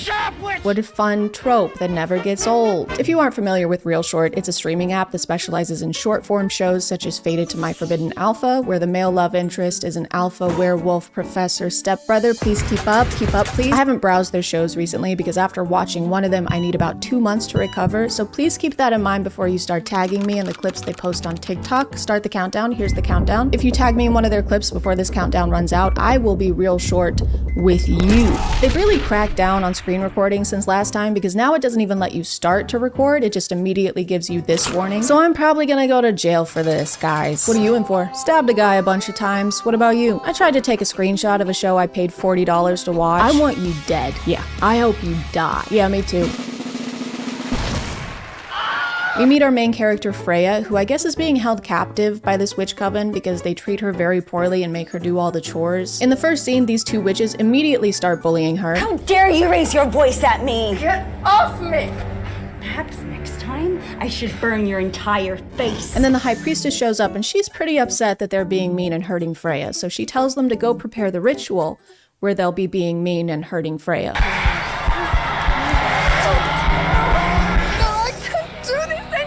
Freya runs away from the ritual and we spot a stealthy, rugged witch hunter spying on her from the woods. And obviously he's there to kill some witches. It's literally his job description to kill witches. And it won't be easy either because he's got to get into the coven and there's going to be a lot of magical barriers. It's not like he's going to be able to walk right in. Oh, well it must be because he's so sneaky. I mean, he's quiet as a mouse. Freya tries to alert the coven that there's a witch hunter there, which doesn't make any sense because she's literally their prisoner. Help me! There's an exterminator here! There is a rat eating your toe. Guys, we should really do something about this exterminator. For some reason, the witch hunter, whose name is Ethan, has to sniff Freya to discern whether or not she's a witch. What are you doing? Stop it. And I just think after centuries of witch hunting, maybe they should have a more concrete detection system than this. Hey, it smells like Upwitch in here. What's Upwitch? Nothing much, how about you? Hey, that reminds me that I should tell you what's up with today's sponsor. This video is sponsored by Bombas. I like to think I'm a pretty easygoing person until it comes to things that touch my feet. My socks have to feel a very particular way. There can't be any toe seams stabbing into me, and the texture of the material has to be the perfect amount of soft and comfy. And because they meet all those requirements, Bombas is allowed to touch my feet. Them and James McAvoy. Open invite, okay, James? Bombas has comfy socks that come in a bunch of different colors and styles, like running socks, ankle socks, calf socks. They also have comfy underwear and bralettes and these house slippers that are so comfortable and soft that it's like the same feeling as someone handing you a cup of hot cocoa. For me, you shouldn't have James McAvoy. But an even better feeling is knowing that for every pair of Bombas socks you buy, a pair is donated to someone experiencing homelessness. Bombas makes the top 3 requested clothing items in homeless shelters and has donated over 100 million of those items across all 50 states. So your Bombas purchase can put good things onto your feet and good things into the universe. If you click the link in the description or go to bombas.com/ChadChad and use my code ChadChad20, you'll get 20% off your first purchase. Thank you to Bombas for sponsoring, and let's get back to the video. Ethan mentions he can help her escape, and she realizes he's probably right, and she probably should get away from the people physically abusing her on a daily basis. You know, you're pretty smart. Stranger wearing the squeakiest armor ever made. They escape the castle but run into the high priestess, so to get away, Ethan pretends to threaten Freya's life because the high priestess needs Freya for a very important ritual with a very important goal that we don't know about yet, so don't even ask. So he drags Freya off screen.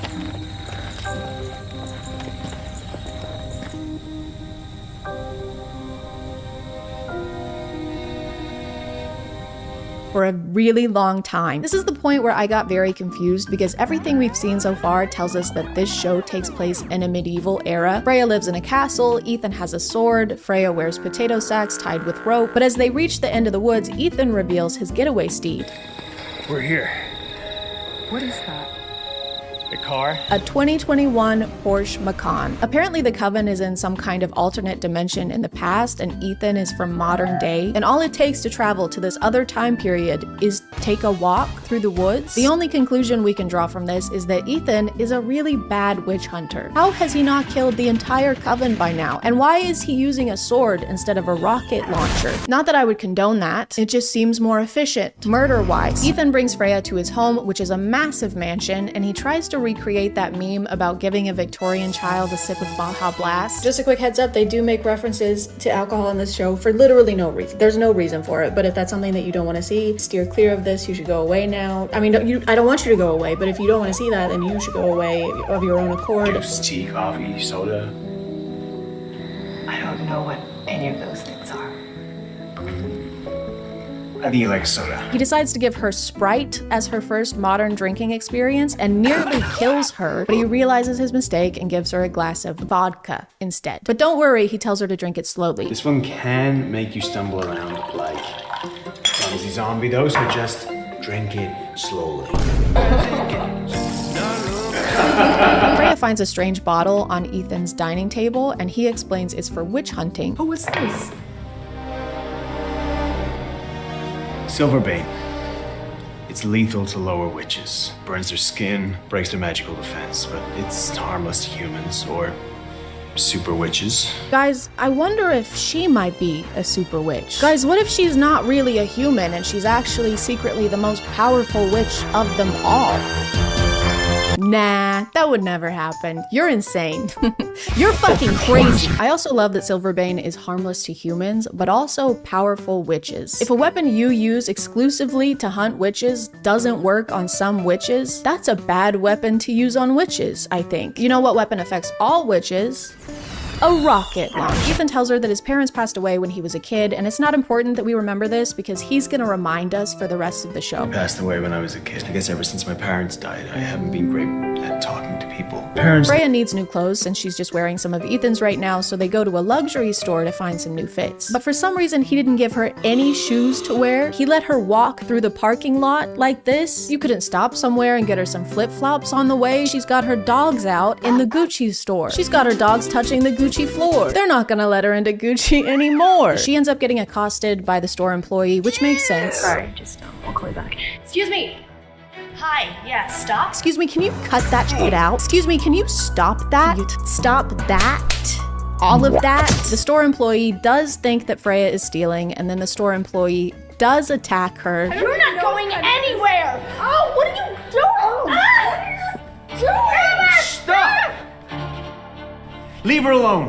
You are gonna regret this. The thing you gotta know about Freya is that everyone's gonna attack her. There's just something about her that makes people immediately pull her hair or kick her viciously. Freya. Stephanie, enough. I can't have you doing this to our customers time and time again. This is the last time. Stephanie, you're fired. As they're checking out, the store manager recognizes Ethan's name and starts freaking out about it. Wait, you're not the Mr. Constantine of the Constantine family that practically owns this entire city? I thought you were a legend, but here you are in the flesh, and I am so honored to meet you.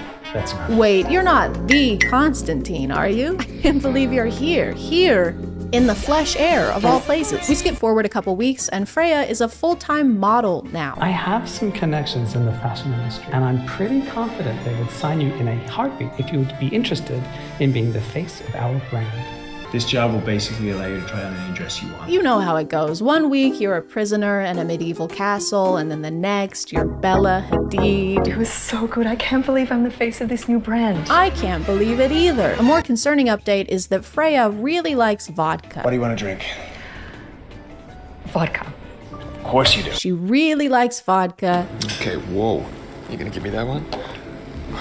A lot. Also, Ethan and Freya are getting pretty cozy with one another. She's living with him in his tacky mansion that looks like a car dealership, and feelings are developing pretty quickly. They do things together like watch Harry Potter. He doesn't have parents like me. His parents died protecting him from evil wizards. Kind of like mine did over 20 years ago. Yeah, this movie is pretty cool. At least it would be if my parents weren't so dead. They also go on cute outings together, like to the liquor store. We're running out of vodka. You want to come to the liquor store with me? It's basically a place where you can buy all different kinds of drinks. I think that you're gonna love it. Freya, I just checked the 50 gallons of vodka I bought last week, and I think you have a problem. You don't have enough of it. Come on, let's go. But this was all just the calm before the storm, because the second Ethan leaves her alone, people start kicking Freya again. I wasn't kidding. It's literally the next second. It doesn't even take a second for her to get grabbed. This part was really confusing because we've never seen these guys before, and neither has Freya. Yet one of them says this while they're attacking her. You messed with the wrong person. What person are you talking about? What messing? What messing happened? There was no person or messing. The editors also decided to put video game sound effects over the shots of them kicking. like she's dropping rings or something. Then they realize they may have gone a little too far because Freya is unconscious. She's not moving. Shit, the boss is gonna kill us if she's dead. Which is even more confusing because we find out later that these guys work for this mafia, club-owning, crime lord lady. And she has a thing for Ethan, so she literally wants Freya dead. She says she wants her dead. She tells them things like, I want her dead. I don't want to see that bitch ever again. And this is all side plot because over in main plot, Ethan is routinely fighting off witches that are trying to take Freya back to the coven. He's got like a sidekick who calls him and tells him where witches are gonna be. His name is Darren, and he kind of sounds like he's got a permanent cold. Darren. I've been tracking a witch for a few days, and it seems that she's searching for you. I've got a strong presence a couple blocks away from yours. They're gonna be a pile of charred ash. Also, I need to talk about this scene just because of how they edited the music in it. Ethan, I'm at work, and there's this famous photographer, and there's so many great outfits. Kinda busy right now. Can you meet me at the bar later? I have so many things I want to tell you. It's so exciting. I'll be there. Ethan, do you like the dress I'm wearing now? Look. They just keep restarting the same part of this dramatic song over and over again. I can't decide if it's making me angry or happy. Is that my shirt? Yeah, I just borrowed it. Is that okay? It's not okay. Why would that be okay? I mean, you never wear it. I didn't think it would be a big deal. It is not okay. Is that a rocket launch? Darren and Ethan learn that the coven is joining forces with other witches to try and get Freya back. They may be forming some kind of coalition. Man, these bitches are paying my ass. Whoa, Ethan. I'm fine with the murdering multiple people in the woods, but I draw the line at misogyny. Because he's busy, Freya goes to a bar alone, and you know what that means. Someone's gonna pull her hair again. Freya. Ethan and this other witch hunter have a meeting to try and figure out what the heck is going on and why people keep attacking Freya. But they don't really reach a resolution because this guy keeps talking about fish. There's a big fish that's been swimming around and I am this close to catching it. Be ready when I do. Be safe. Oh my god, it must be a really big fish. What is it, like a salmon? Like a bass? Or Freya and Ethan decide to go for a walk past these protective trees around his house that block any witchcraft, and it sure would suck if the one time they wandered past these trees there was a high priestess waiting for them. That would be unfortunate.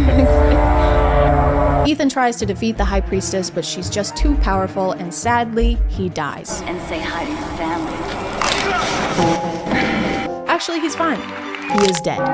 He's okay. It is a little hard to take this scene seriously when Freya is dressed like she's about to sell her home and make her 4 children live in a van. The high priestess reveals that all this time Freya has had a powerful weapon hidden within her, and the only way to release it is by causing its vessel, Freya, a whole lot of suffering. That's it, Freya!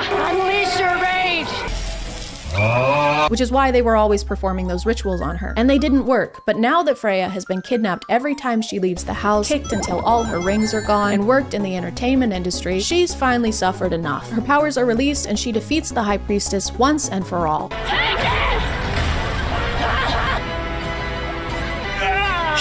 Now, it does take Ethan a while to come around to the fact that she's a witch since his parents were murdered by them, and it's his lifelong mission to eradicate them, a mission he never stops talking about. Just kidding, they start making out immediately after. We flash forward a year to see our happy couple together as Freya learns to control her powers, nearly incinerates him, and whispers sweet nothings into Ethan's ear. This isn't over. Remember what happened last time? Yeah, I'm sorry.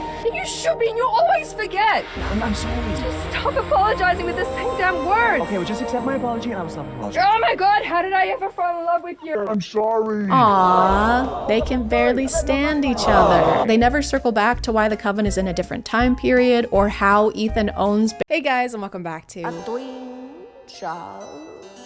name is ChadChad. Not really. And I'm a girl. I know. I'm sorry. That's my bad. And a fact about me is that I don't poop balloons, so stop saying that I do because I don't. And my favorite color is pink. Babe, what are you? Babe, I'm filming.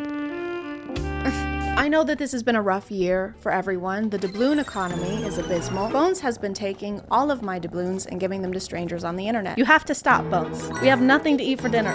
Bones, we need those. It's almost December, which means that it's the month before the worst month for people with seasonal depression, and also that it's time for a new Girl Facts video. Yay! guys! Seasonal depression! Yay! Last time we learned that girls want you to do sweet things like text first, hug them randomly, or take them on a dark, winding road with no escape and tell them that they have the prettiest skin you've ever done seen and that it would look so good in your collection. Just kidding. Sorry. You're supposed to hug them from behind randomly. I forgot. But still do the skin thing. I love it. 10 things women notice first. Eyes. Smile.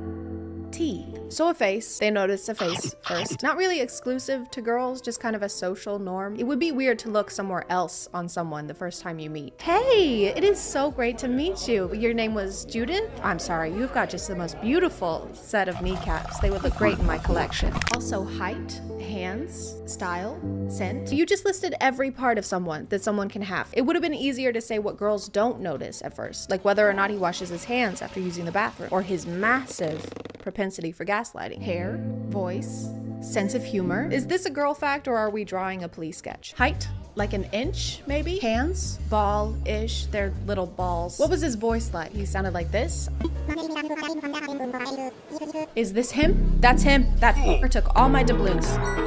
But the fact of the matter is that I have another fact, and it's that you should check out today's sponsor. This video is sponsored by Intimina. All of us bleed, some of us more than others, a lot more, once a month, and it sucks. But with Intimina, it can suck a little less thanks to their products and resources for everything from periods and pelvic floor health to menopause. They have a variety of menstrual cups, which if you're able to use them can be a great way to help out the planet by reducing the amount of plastic waste caused by pads and tampons. One menstrual cup can replace the job of 1,700 tampons and also save you 75% on period expenses. So you can finally pay Tom back before he breaks your kneecaps. Intimina has beginner-friendly cups as well as resources to walk you through choosing a cup and even how to use one. For example, the Ziggy Cup 2 is super comfortable and comes in 2 sizes, A and B. It's made for a medium to heavier flow but still flexible and has a thin body for easy insertion. It also has this leak-proof double rim plus a rib tab for easy no-slip removal. If you need more instructions, Intimina's YouTube channel also posts step-by-step tutorials for each menstrual cup. If you want to check them out or find more information on their products, you can click the link in the description or visit their website at intimina.com. Thank you to Intimina for sponsoring today, and let's get back to the video. When a girl ignores you or replies with K, you've hurt her. Girls don't like to text first because they feel annoying. I'm not sure why, but I guess there's just so many girl facts that we have to have 8 of them at the same time on one screen. This is not how you tell us things. Why can't you just do them one by one instead of throwing them all up there? Imagine if a doctor communicated this way. If a girl laughs too much, even at stupid things, she's lonely deep down inside. Girls are naturally better at detecting lies than boys. You know that guy that every creator uses with the machine and the beard and the sunny disposition? Kiss him goodbye. Turns out we don't need you. We need a girl. Is it all telepathic or do we still need wires? Is that why our bras have wires? And were you at home the evening of December 7th, 2017? Yes, I was. You're lying. Damn it! If she blocks you on all social media after a breakup, she doesn't hate you. She's trying to move on. You mean to tell me that when she blocked my number and every single one of my social media accounts and filed a restraining order against me that she wasn't trying to get me back? Totally misread that. What do you mean she doesn't hate you? I've never blocked someone and been thinking, I don't want to do this, but it's for the best. I just need time to heal and get over my everlasting love for this person. It's a lot more like, if I ever see this Snapchat story again, I will shit out my lungs and then shred them with a fucking cheese grater. Every girl's weakness is... Oh man. But it's gonna be a crazy weakness. It's a long wait. Being kissed on the forehead. This is so stupid. I can think of at least 10 things that are more deadly than forehead kisses. Ricin, mercury, venomous snakes, non-venomous snakes, small snakes, big snakes, medium-sized snakes. Girl facts, they hate how everyone views them as hoes. What? Girls don't like that? Guess I gotta change my Hinge profile. This is confusing because it seems like it's trying to be helpful, but it seems more like an attack. It's very backhanded. Hey, don't call her a hoe. Yeah. Her name is Abby. Slutty Abby. Get it right. Stinky, get it slutty, right. Disgusting, toenail chewing Abby. The reason they take a long time in the shower is because they have a whole routine they do in there. You mean like bathing? It's shampoo. They're not choreographing a cheer routine. Also, is it flooding in the background? Are you dancing in a flood?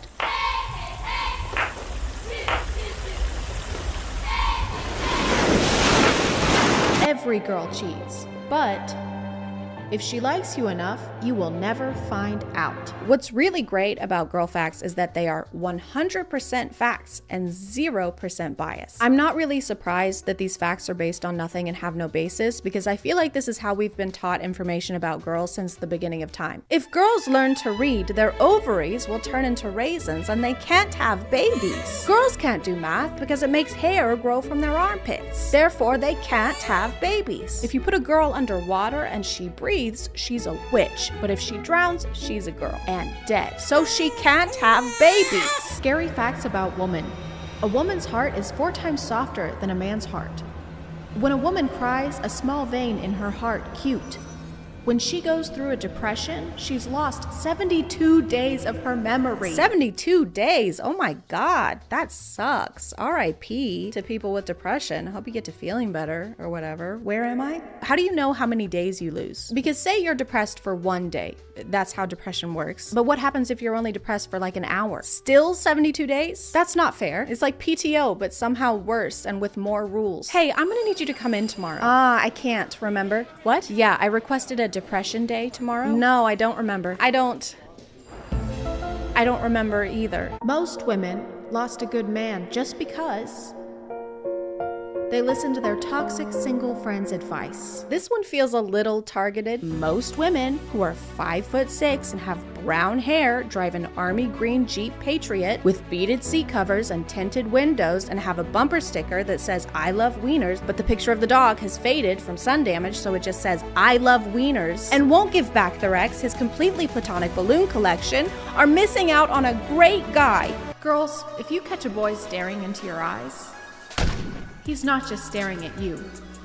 He is lost in admiring the fact that he has the world in front of him. Follow for more facts. A lot of these girl facts are overlaid over calm, ambient beach footage. What happened to that? Where are we? I feel like we're about to be approached by a 6'3" Sicilian mob boss. Are you lost, baby girl? I don't want anyone staring into my eyes on this street. Also, I think we just got shot. Nothing puts me in the mood like a fucking bullet to the chest. Girl fact, if you want to make her fall in love with you, kidnap and keep her against her will for 365 days so she has time to develop Stockholm Syndrome. This method only works if you own a yacht in Italy or a boogie board in Ohio. Girls who reply in a minute, they are not girls. They are angels. I feel like if anyone's gonna be a slow texter, it would be an angel. You're saying the ones responsible for keeping 8 billion people safe are also fast texters? Oh God, I'm bleeding out. Not to fear, I am here to help. Thank you, I'm so glad you're here. Whoops, sorry, 1 sec. Okay. Kyle just sent me a doubloon TikTok. Oh, those are funny. Just replying. I think it hit an artery. And done.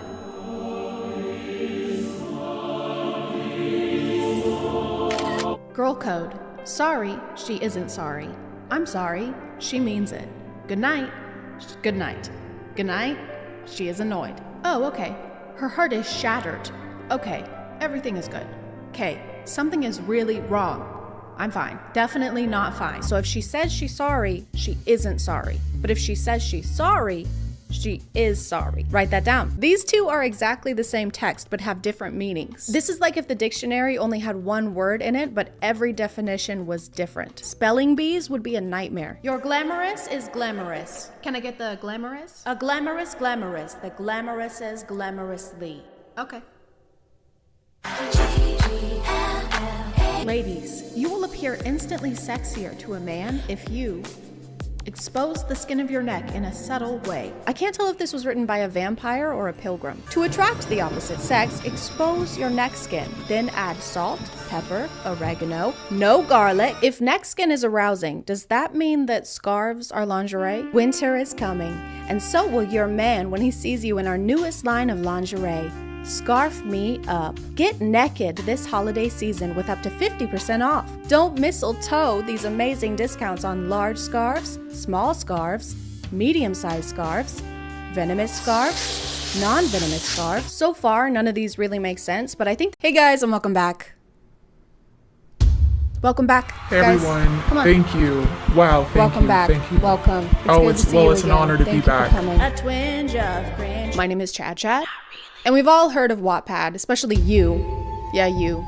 With the shirt on. You know what you read. You're sick. You make me sick. I was homeschooled, so I wasn't allowed to be on the internet or watch TV or movies or leave my house. So I never really got to read Wattpad. I never got to throw my hair up in a messy bun and then run down the stairs where my mom is making breakfast and she goes, go pack your things. And I go, why? And she goes, because I sold you to pay my gambling debts. And then One Direction comes in and they go, yeah, hurry up, Chad, go pack your things because we're in a big time rush.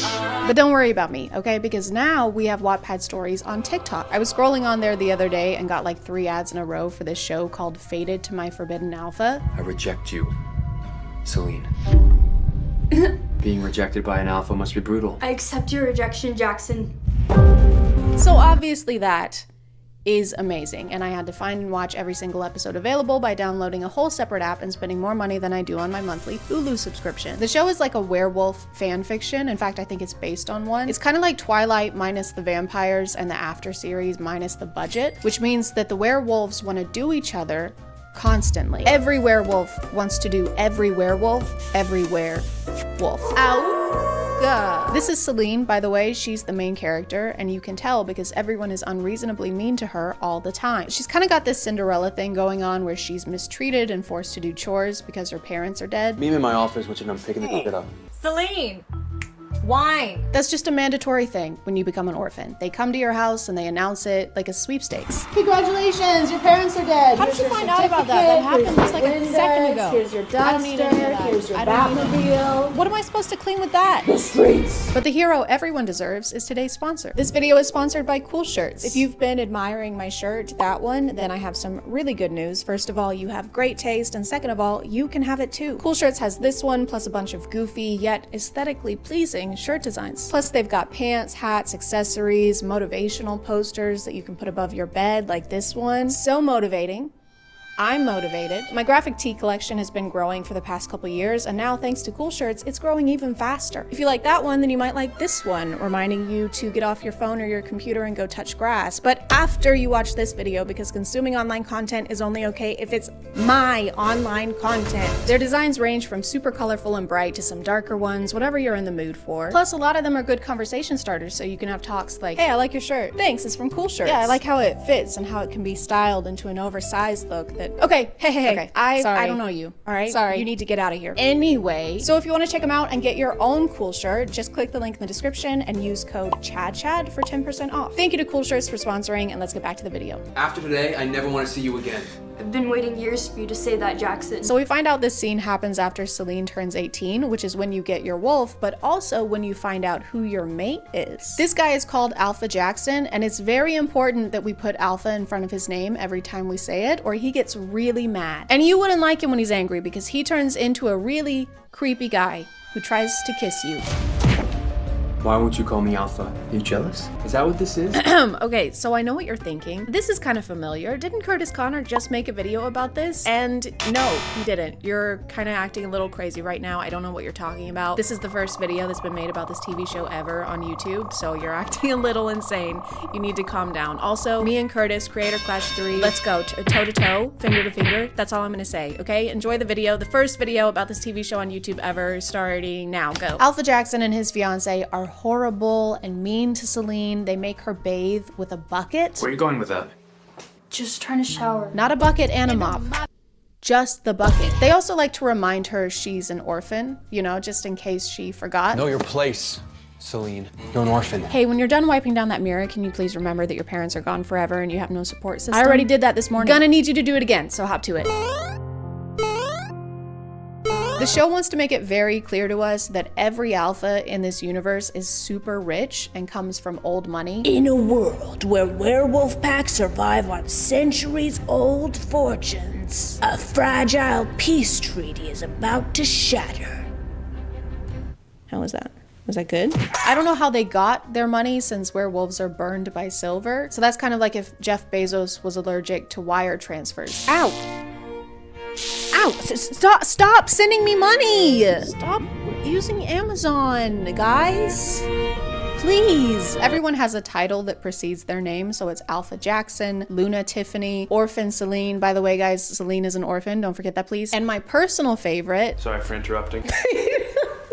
This guy is named Beta Luke. We get to meet the alpha of another pack, Alpha Alexander, and we learn that he is coming. Just Alexander Kane, just RSVP'd. He's coming to your engagement party. Alexander Kane is coming. Hey guys, I think Alexander Kane is coming. It's just a suspicion I have, but I think that he might be coming. He's coming. Alpha Alexander comes to a party hosted by Alpha Jackson and his fiance where he gifts them a whole yacht and refers to it as pocket change. Alpha Alexander, you're giving us a yacht? Pocket change. Only the roughest, toughest alphas are fiscally irresponsible. He has no regard for financial planning. And he makes frivolous displays of wealth? Oh my god. It does get a little difficult to tell people apart when they have basically the same title. So Alpha Alexander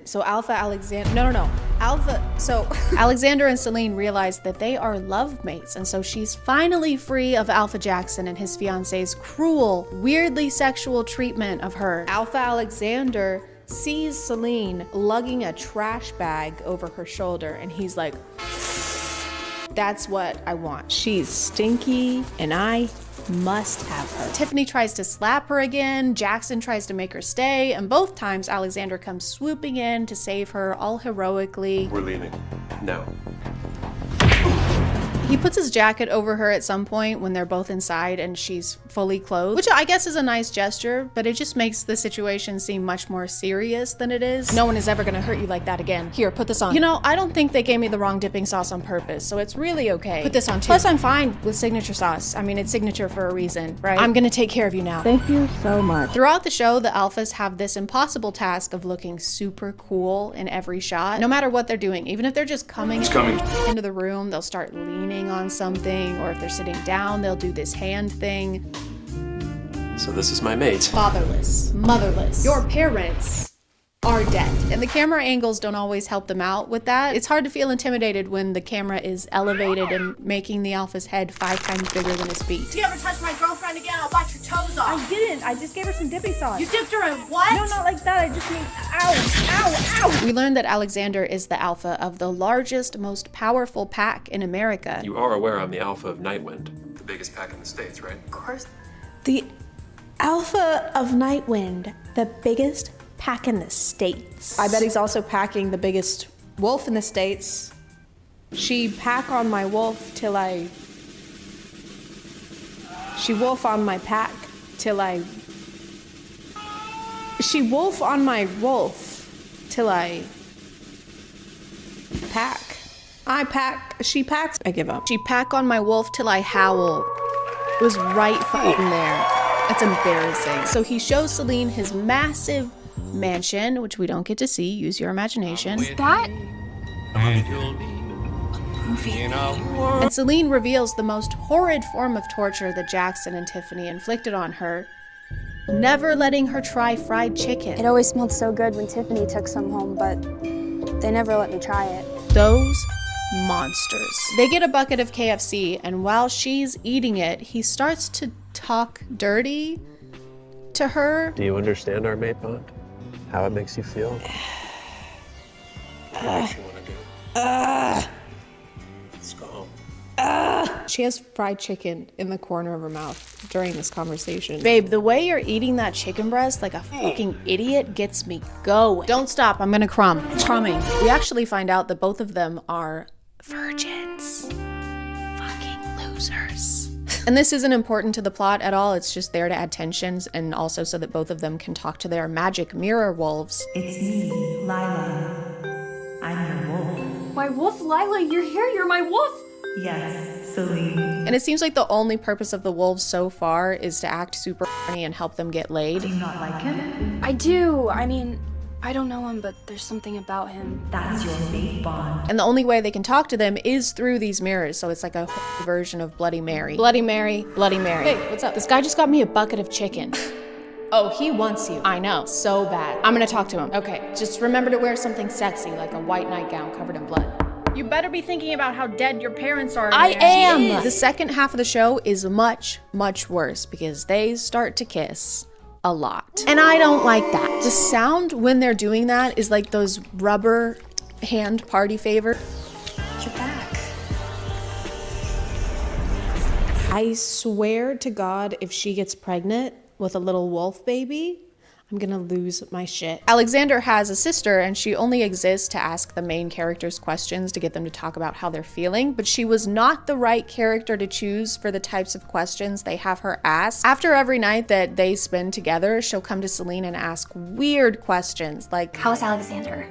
I know, bold question, but the rumors are just too wild. why is this dude's sister asking about their sex life to such detail? She's like, how many times? How long would you say? Stop me. Stop me when I get there.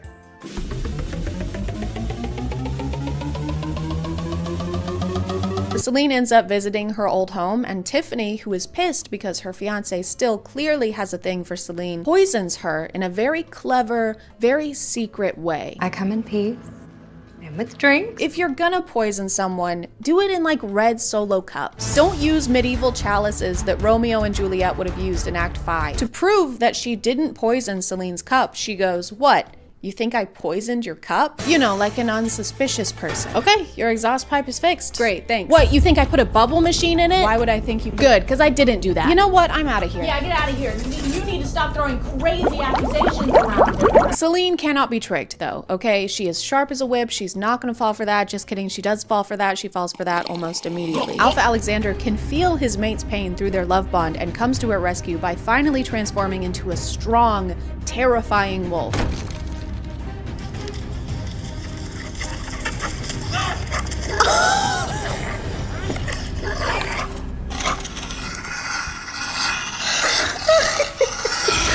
He slams Beta Luke against the wall, and by slams, I mean he lightly brushes against him and Beta Luke rolls away like a can of Chef Boyardee. They rush Celine to the hospital, and it's not looking good. We're trying everything we can, but you know what wolfsbane does to a wolf. Oh no, don't sink down the wall, you're too sexy. Oh no, don't have a flashback to how you guys fell in love, you're too sexy. But she pulls through because she's actually also a super powerful alpha. Doctor? She has the blood of an alpha. Holy shit. And she has super powerful alpha parents. That's right, they were never dead. She was never a stupid, stinky orphan. She was just stupid and stinky. Alexander's sister is there when Celine wakes up, and she explains how heartbroken he's been since she's been unconscious. Just fought an entire war for you. Wait, the war's already over? I don't think he's eaten either. Skill issue. Apparently while she was asleep, all of the wolf packs went to war with each other, which we don't get to see. Use your imagination. So, Alexander went apeshit on Blood Moon and led the entire Nightwind army to attack the day you were admitted. Since she's a very powerful alpha, Celine can read everyone's thoughts now, and we first discover this when she and Alexander go to dinner to meet up with her parents. I want to strip Celine naked. What? Celine, we're gonna make so I can finally be inside. Ew!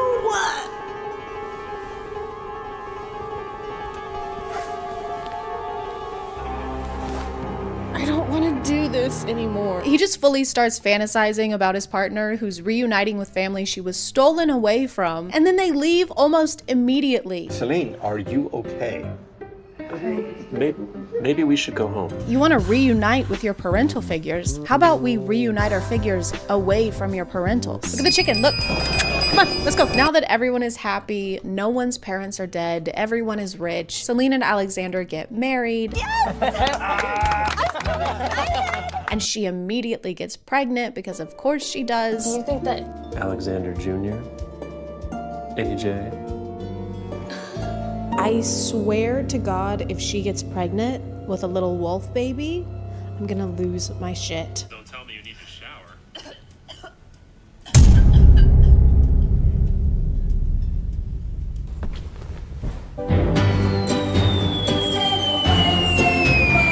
Honestly, guys, I know I've been talking a lot of crap, but the show is actually much better than I thought it would be. When I found out it was a romance and it involved werewolves, I was expecting a sexy wolf version of Where's Waldo. Werewolf!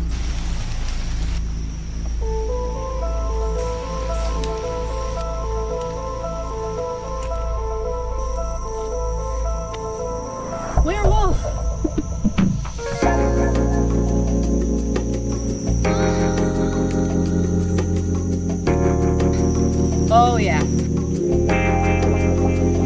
There's Wolf. I'm gonna call it there, guys. Thank you for subscribing, and if you are still here, thank you so much for watching. I appreciate you clicking on my video out of all the videos that are on here, and I'll see you next time. Okay, bye.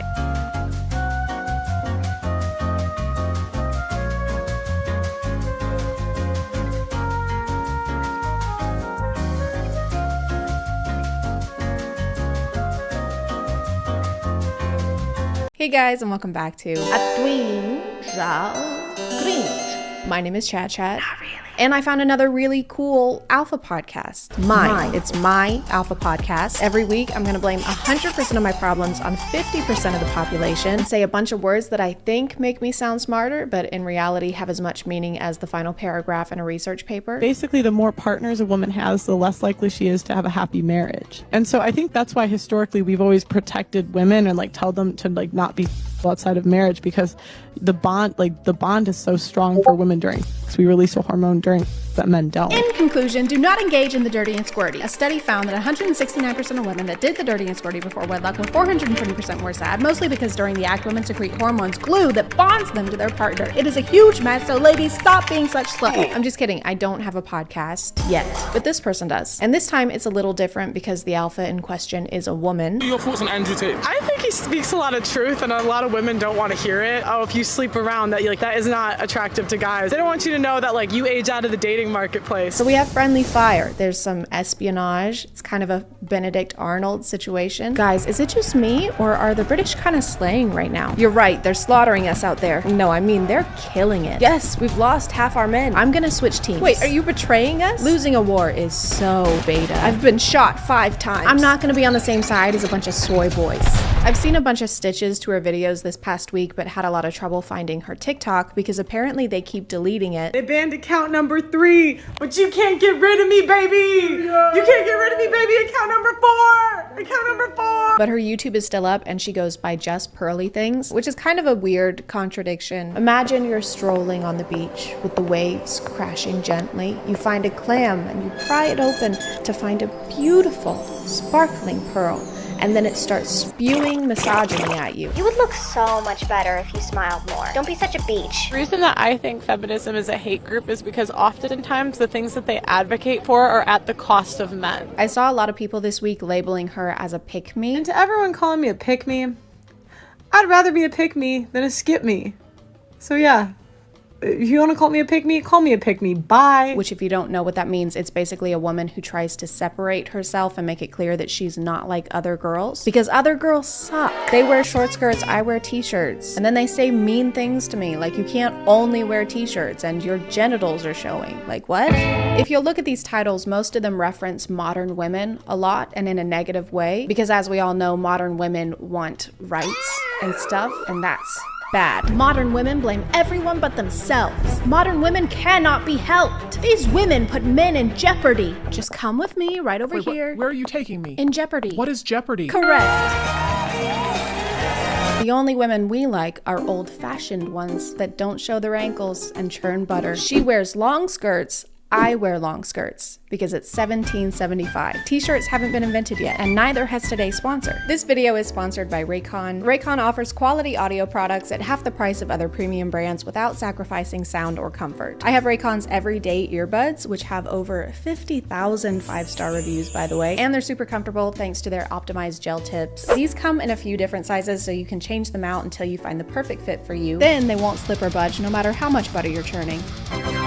They offer 8 hours of playtime and 32 hours of battery life on one charge. They also have 3 different sound profiles that you can switch between by holding the left earbud for 3 seconds. This customizes your sound to focus on bass, balance, or pure sound to hear every single note. Or if you want to focus on eavesdropping on the couple next to you on the plane, you can hold the right earbud for 3 seconds to toggle awareness mode, which lets surrounding sound flow into your earbuds. If you want to check them out, just click the link in my description or go to buyraycon.com/ChadChad for 15% off of your Raycon purchase. Thank you to Raycon for sponsoring today, and let's get back to the video. In all of our other alpha podcasts, there's usually one who does all the talking, and then there's the other guy who's mostly there to just agree with everything the other one says. You know, like a true alpha. Yeah. Pearl is kind of different because she's the one who mediates this podcast, but she still manages to be a yes person somehow. That whether a boy or girl, it's 100% your responsibility what happens in your life. I think it's more on the girl because we have more power. Right. We have more power than men do in every instance. But it doesn't. But no. Okay. That's terrible. No, sorry, you're right. Actually, you're correct. She'll say something and then look around, waiting for everyone else to agree and encourage her to go on. It's like a handshake. and that's what I mean. Kind of like a child who forgot their lines at a Christmas play. And on that night, there were 3 wise men. There were 3 wise men. And then Mary gave birth to baby Jesus. Good, yes, go on. And because Mary got pregnant out of wedlock, You're doing great. she has 0 societal value because men don't want females with a body count. I'm so proud of you. We do need men, though. We do. We don't need them. We do. Who do you call to get your car fixed? A man or a woman? So I fix my own car. Only men can be mechanics, everyone. Sorry. Just do a woman job, like read from iPad or be named after slimy thing a mollusk makes. I can do. I'm motor mechanics. Your power supply. Who runs it? Who runs the infrastructure of society? Men or women? So essentially, what she's saying is that we need the patriarchy because the patriarchy said we need the patriarchy, guys. And I mean, look at him. He seems trustworthy. Put the rights in the bag. Who runs the infrastructure of society? Men or women? We know who's in charge of more things and who has been historically. That's kind of the problem. Just because you're named after the byproduct of an oyster doesn't mean you have to have the same thought process as one. Pearl initially blew up because of this TikTok, which I'm going to put a big old warning and timestamp over because if you don't want to watch this garbage, I don't blame you. Name one girl that looks good at 300 pounds. Name I don't know one. what 300 pounds is. Do you think you want to keep them fat so you don't have to compete with them?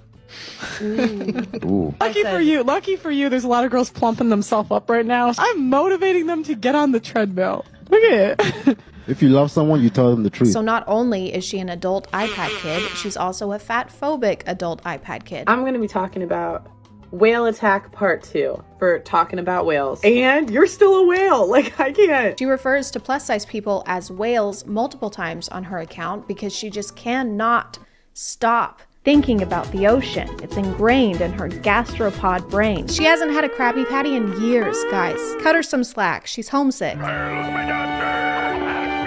I said, name one girl that looks good at 300 pounds. She uploaded a 10-minute response to everyone being reasonably upset with her, and does anyone want to guess what her defense of this clip was? You're not going to get it. It's totally original for an alpha podcast. We've never heard anyone say this before. On TikTok, a clip was taken of me. It was a bit out of context. You know, sometimes maybe I make fun of them a little too hard. Oh, it's out of context. Okay, I was about to be upset and act like words have meaning or something. Hey, Alice, can I ask you something? Hey, you are so stupid and ugly. What the hell? That was literally out of context. Calm down. Okay, never mind. I think you're a stinky piece of garbage and I hope Josh leaves you at the altar. Is this still out of context? Or? Obviously, yes. What were you gonna ask me? Do you want to be my maid of honor? Oh my god. Yes, I would love to. This is so great. She's also drinking about 14 drinks during this video and keeps pausing to take sips. I guess she's dehydrated from being so salty all the time. I don't really mind being made fun of. I feel like it's part of the game. I feel like okay.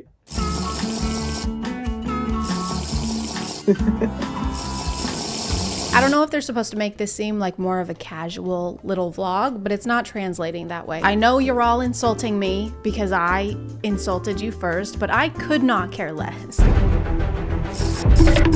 Obviously, she has low self-esteem and internalized a lot of it. Psychologically, she is constipated, but so is everyone else, okay? We're all constipated in our hearts. Just go to therapy or take a or go to therapy while you're taking a shit. And how does that make you feel? Shitty. Like, I think if a woman cheats, she's trying to leave you. If a man cheats, Yes. he's just like, it's like a handshake. Yeah.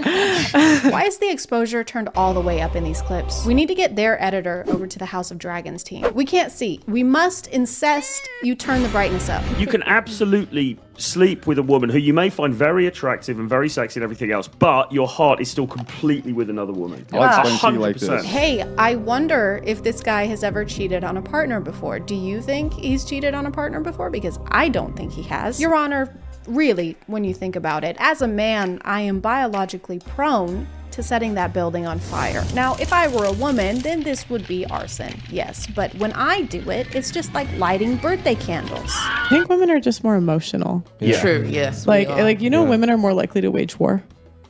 To do what? To do what? To wage war. How are there statistics for things that haven't happened, Pearl? You can't just be like, well, I know this technically hasn't happened, but if it did, this is definitively how it would. Like percentage wise. Like I know more men have because more men have been in power, but women are actually more likely to do it when they're in power. What percentages? You can't just scientifically back a hypothetical. Let's take your theory and apply it to this diagram here. So first, identify the problem, women, obviously. Number 2, collect data. This one's a little difficult because you don't fucking have any. And 3, create a hypothesis. So, do women start wars? Have women worn wars? Venville women wear wars.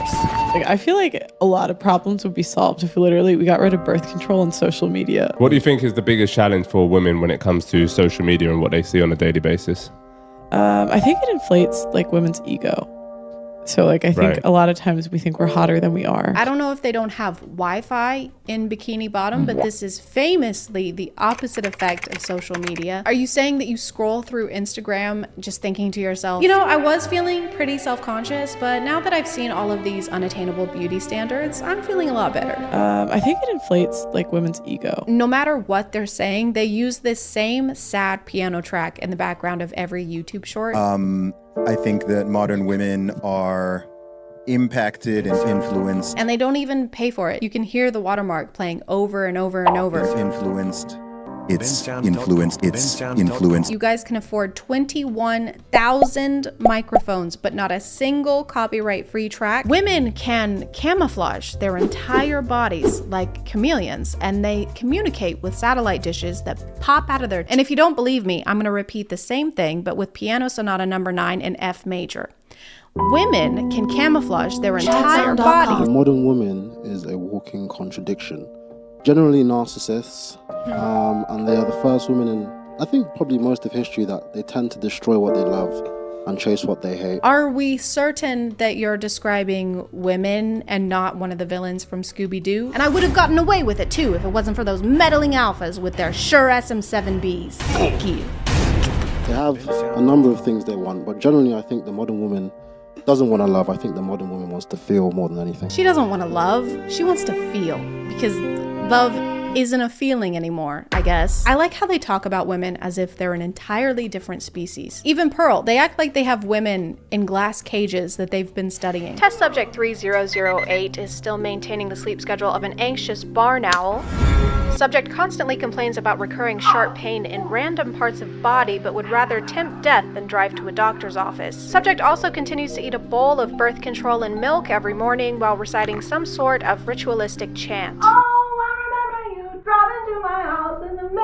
I mean, virtually all women in the Western world now, under a certain age, are modern women to various degrees. Modern women are feminists. I guess he's explaining how women are feminists. Some adopt it all wholesale, some are more resistant, but overall, it's influenced and permeated through society over the last few decades. Did you say permeated? Are you making mead? Virtually all women in society are women in society to various degrees. And I tend to believe that women are kind of fermented in their spirits. And keeping this in mind as such... Is this a filibuster? Guys, no. Come on. I hardly know her. He's happier in his relationship when he's at 8 or 9. Yeah, I attest to that. I think the more women I work with, the more I've worked out what it is I want and what I don't want. It left me in a position where I knew exactly what I wanted, what was completely non-negotiable. So essentially you have a love life and it helps you understand what you like or don't like in bed, and eventually it helps you understand what you're looking for in a partner and leads to long-term happiness in a relationship.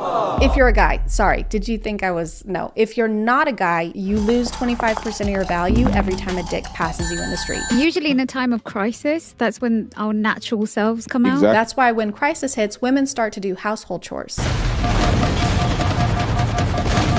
The other guys face consequences for their decisions. Like, that's the whole point, is like, like men, when they make a bad decision, they always have a consequence. Women don't. This is also true. My period started yesterday, so I waged war in France. I just told them that my tummy hurt, and they forgave me. And that's why women are worse, because one gender has consequences, one doesn't. And that's why women are worse. And that's why women are... Hey guys, and welcome back to My name is ChadChad. Not really. And have you ever been naked? If you have, shame on you. That's disgusting. Put that away. At some point in history, even though there were dinosaurs and like other people literally trying to eat us, we were like, you see this? That's kind of weird. We should cover it up. And so we invented clothes. More specifically, a woman named Eve, well-known wardrobe denier and fruit enthusiast, invented clothes accidentally. Fast forward a little bit, a few million years or a few thousand, depending on who you ask, and now we just won't stop making clothes. We have clothes that look like this, clothes that look like that, one shirt, two shirts, red shirt, blue shirt. This wasn't planned. You can even eat some in a house with a mouse, I've heard. Don't eat clothes. Don't do that. Now the fashion industry is worth billions and billions of dollars, and it's because being not naked is a capitalist agenda promoted by Big Parm, Big Parmesan, Big Cheese. Big Cheese doesn't want you to be naked. You should be ashamed of yourselves. But we can't just keep buying clothes. I mean, not all of us can afford a shirt that looks like someone already bought 50% of it, or to spend $80 to look like we just escaped urgent care. So what are we supposed to do? Just not wear clothes? Don't you fucking dare. What if I told you that you could stay fashionable without having to actually wear clothes?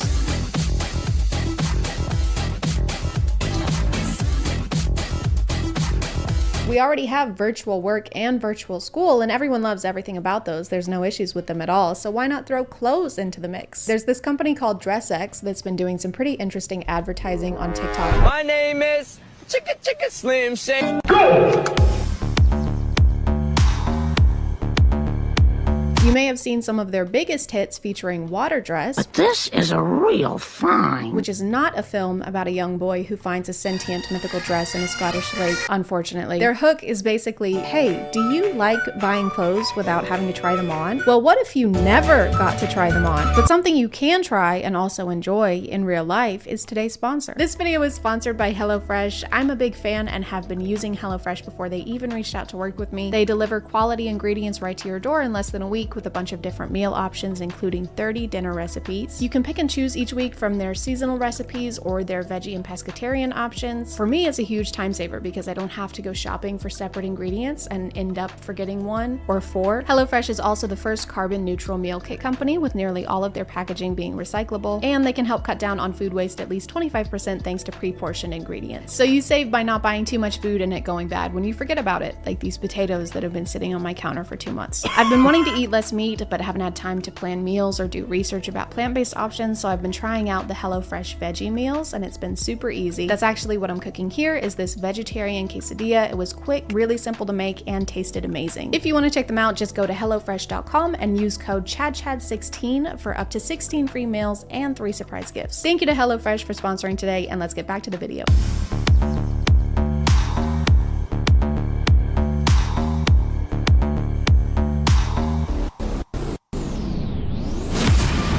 So you can't wear these. It's not like that Amazon feature where you can see what a couch will look like in your room, give them your money, and then you get to own a couch. You just try on the virtual clothing, see if you like the virtual clothing, and then give them your money, and you're done, and you still don't have the clothes or money. It's kind of like getting an outfit in a video game, except we're not in a video game, and you don't actually get the outfit. It just floats in the general vicinity of your character. Thank you, young traveler. You found my long-lost wheel of cheese. Of course, no problem. It was in a strip club, actually. No, I wasn't. Please accept this suit of armor as a token of my appreciation. Where is it? Right here. There's nothing in your hand. That's an empty hand. Sure there is. Just look closer.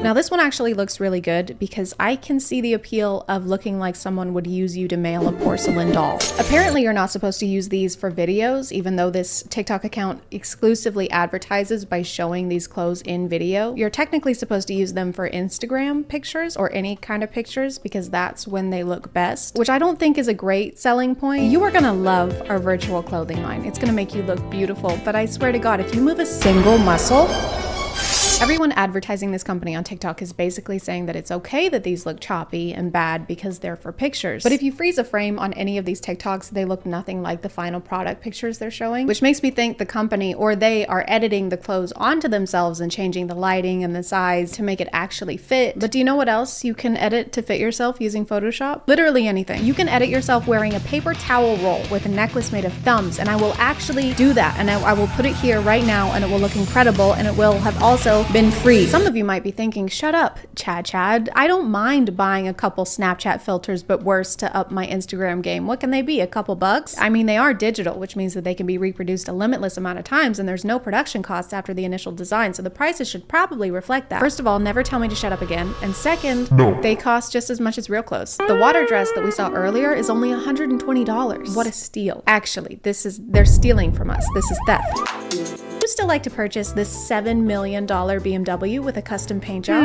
You know what? I'll take that one. Well, that is an empty lot, and it's $7.5 million. Does this one also have a custom paint job? No, it has zero kind of paint job. It has no paint. I'll take 3.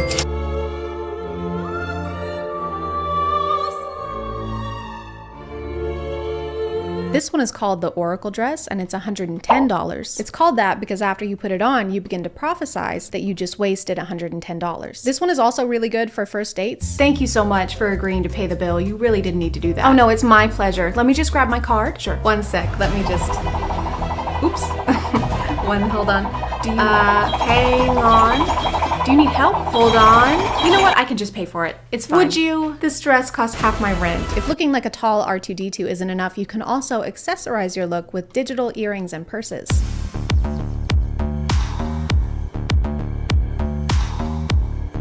They like to advertise their clothes and accessories like they solve problems that we don't even have.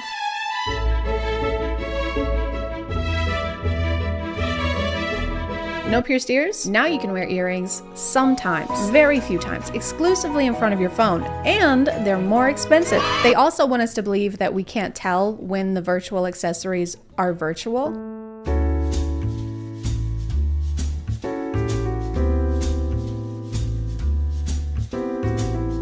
I don't know, guys. This is hard. This is like Where's Waldo? If Waldo was 5 times bigger than everyone else and kept glitching off of the page.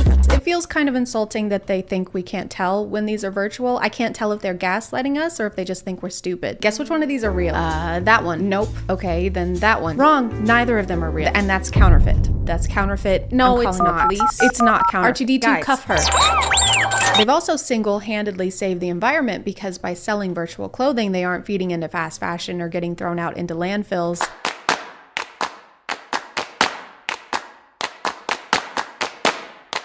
Which is a great mission to have if you're offering any kind of solutions. In their website directions, they tell you to wear actual clothes underneath the AR ones, you know, so you're not naked. So you still have to buy and wear real clothes in order to wear the virtual ones. You're just adding an unnecessary expensive step and the environment is still We strongly believe that the amount of clothing produced today is way greater than humanity needs. Okay, true. We share the beauty and excitement that physical fashion creates, but believe that there are ways to produce less, to produce more sustainably, and not to produce at all. Okay, but you still... Anyway, at the current stage of DressX development, we aim to show that some clothes can exist only in their digital versions. Okay, wait, but that's not your current stage, because your current stage is we still have to wear clothes.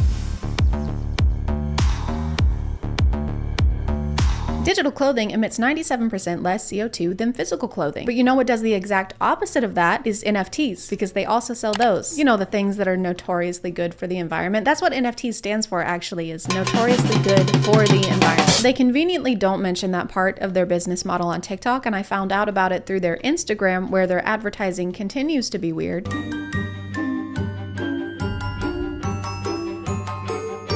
Physical only fashion is so outdated. Is this Regina George? Do you have Regina George doing your marketing for invisible clothes? Oh my god, I love your shirt. Where'd you get it? Oh, thank you. It's thrifted, actually. Oh, so you want the world to die. What? No. If you're not naked, You can't sit with us. experiment with your style wearing 100% digital looks. It's fast, non-polluting, less expensive, and just super fun. Absolutely, they are non-polluting, but the NFTs that you're selling 2 posts down are not. Do you guys just forget that you're selling NFTs? Or welcome to our clothing office. This is where we design our AR clothing. It's a lot of fun and we all love to work here. And this is our global warming office. This is where we mine Ethereum and produce over 45 million tons of carbon dioxide per year. It's a little sweaty, but we'll do whatever it takes to be able to own a picture of an MMO loading screen. Creating your meta closet has never been easier. I don't care how many closets you met, okay? How about you meta some bitches? They say somewhere that their products are for influencers who probably buy clothes for social media and then don't wear them again, which is a very small demographic to cater to. Plus, I can't really picture Emma Chamberlain wearing an infinite balloon animal scarf. Their Instagram looks cool, like their designs are cool as art, but you can sell art without using more energy a year than the Netherlands. Like this one, for example, is really cool. Today's your last chance to get these virtual jeans so you can look like you're pissing yourself twice simultaneously. Simultaneous pee.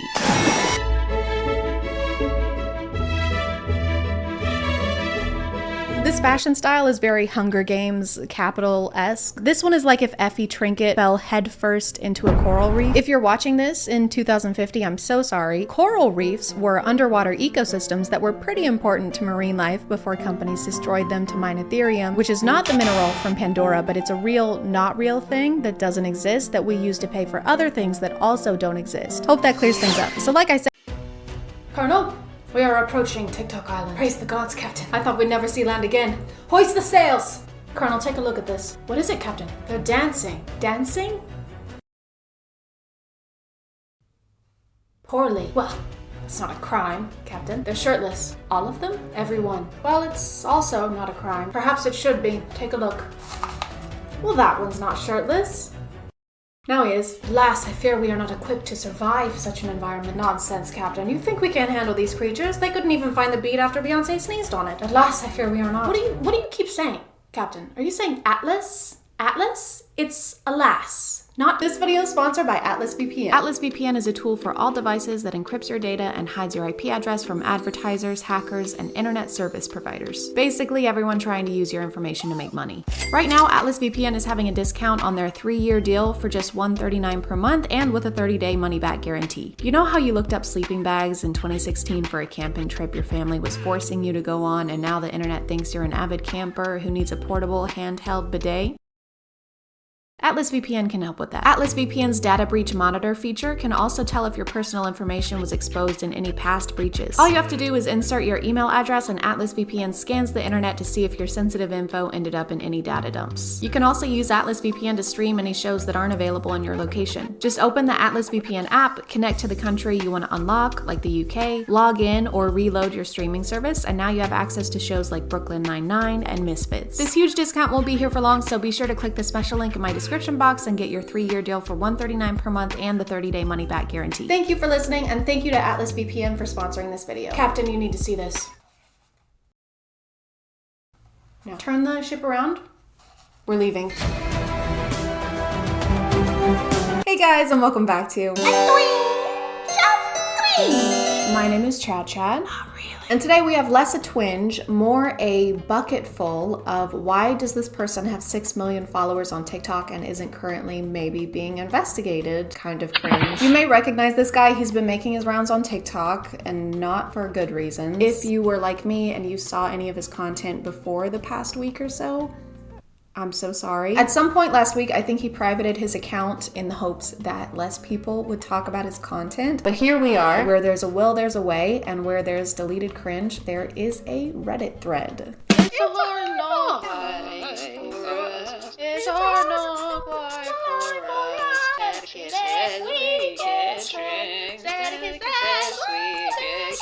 So this is a lot, but I figured why not start off strong. This is the TikTok that spiraled him into some deserved criticism. I think it's pretty obvious why some might take issue with this video, and I also think it's pretty obvious why he can't get anyone to date him. This is a fake rose. You can't base a potential relationship on a lie. No, but I'm amazed that bigger TikTokers still don't seem to have some kind of support system where they can like send a draft for review before they post it to millions of people. Why do they keep, like, how do they keep posting this stuff thinking it's okay? If he does have somebody who's supposed to be doing that for him, they should be fired post haste. Hey, do you think it'd be okay if I post this video where I basically say I can't tell when someone is underage? Yeah, I see no issue with that. What about this video where I wear normal clothes and don't show my entire torso and most of my hip bones? Insane. You have a cupcake. I like you have a cupcake.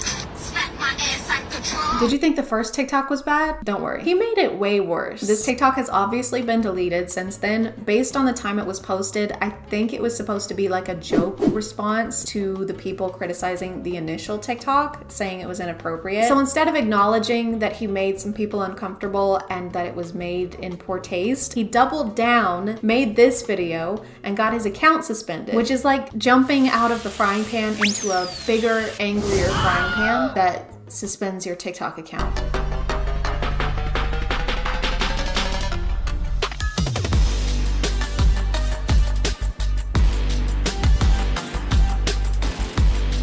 You could have chosen literally any song. How many songs are on TikTok? Hold on. Okay, they're not gonna tell me, but you know, I'm sure it's more than just this one. You know, most of the time when TikTokers are mouthing lyrics, they're incorporating it into the videos somehow. What's happening in this TikTok is not specific to the lyrics, I hope. So I repeat, why this song? This man has the number 20 in his bio, but he made this video where he gives his birth year as 1997, which is the year that I was born, so he's at least 23. And then I had the great displeasure of reading a comment that let me know the 20 in his bio is not referencing his age, but rather his hair in centimeters, which, if you were wondering, in inches is 7.8. So congratulations on having that information in your head now. There were a lot of comments sticking up for him saying that a lot of 13-year-olds look older than they actually are nowadays. I don't think that looks are the only factor in determining if someone is your age or not. You can't tell when a 13-year-old is not on the same maturity level as you. So you're equally or less mature than a 13-year-old then. Why would you admit that to us? Hey, has anyone seen my watch? It was like super expensive. I haven't. Ooh, no. Sorry, I haven't. I also haven't seen it. You kind of answered weird. No, I didn't. Yeah, she's right. It seems like you took it. I didn't take it. I just really struggle with not stealing watches. That's what she had stolen. Yeah, that's what I had stolen. I literally just said it. Okay, you know what, guys? It's not my fault. Okay, a lot of watches look 20 years old nowadays.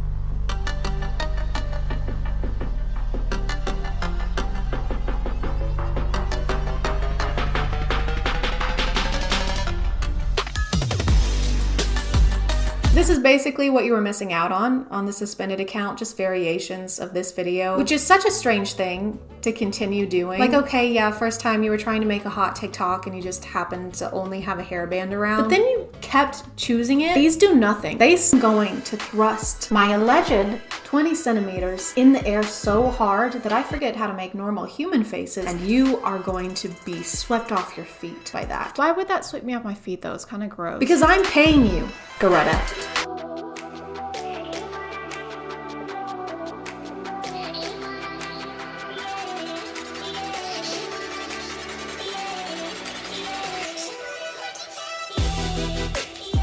No thank you. Call me shallow, cause no diving allowed. I haven't gone through menopause yet, but from what I've heard, there isn't much of a Red Sea. If anything, I think it's like kind of the opposite of that issue. So this is, again, incorrect. I don't know where he's getting his information from. It's probably the same place that this guy is. They should collaborate or something. Just get together and let us know how we work. Welcome back to the ChadCast. We have a lovely lady guest here today with a question about menopause. Ooh, menopause, huh? I know, right? Hot. Emma, what's your question? Yeah, I just feel bad all the time. I'm either freezing cold or sweating. It's just miserable. I don't know what to do. Have you tried adjusting the thermostat? Ooh, that's a good one. Thanks, Chad. Yeah, no, it doesn't really matter what the temperature is outside my body. I believe in this situation, and Emma, correct me if I'm wrong, but that you would use tampons. No, that's wrong. Emma, please don't correct me. Absolutely no correcting on the ChadCast, Emma, please. Okay, well, it's just I don't really get those anymore. It's pretty dry. in the ovary department. Well, I wouldn't know anything about things being dry, would I, Chad? He wouldn't. Neither would I. Neither of us would. But you know what would help you, Emma? No, I don't. What? Chad, are you thinking what I'm thinking? You know what? I think I am, Chad. Emma. It's chocolate. Chocolate? Chocolate. Chocolate. Chocolate. I don't think chocolate will help you. Just take the chocolate, Emma. Just take the chocolate. Chocolate makes the woman problems go away. Take the chocolate. No, you need the chocolate. Don't want chocolate. I'm gonna call it there, guys. As always, feel free to let me know what you think in the comments. Thank you for subscribing, and if you are still here, thank you so much for watching. I appreciate you clicking on my video out of all the videos that are on here, and I'll see you next time. Okay, bye.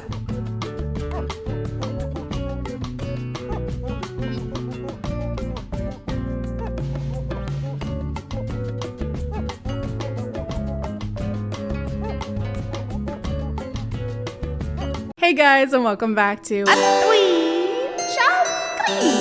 My name is ChadChad. POV, you're watching a ChadChad video and then it cuts to an empty room and then Jarvis jumps up from behind his desk and then he screams something. Oh, peanut butter. Peanut butter and what's something that ham. Peanut butter and ham, my favorite food. And then Jarvis thumbs up. Oh wait, sorry, I've gotta change clothes. Wow. You have a name tag. You brought a name tag. It's actually official ChadChad merch. That is official ChadChad merch. I am selling that. Yeah, it's a men's medium. It runs about $200 USD. $250 with shipping. There's no free shipping. Don't expect handouts. We've been trying to make this video for a while. What has it been, like 3 weeks? It's just been marinating, you know? In like a fine wine, I think it's finally ready for... Building suspense. It's intentional almost. Oh, yeah. And it's totally not because we're just both really bad at planning. Definitely not. We're gonna watch some POVs from Fabian X Arnold.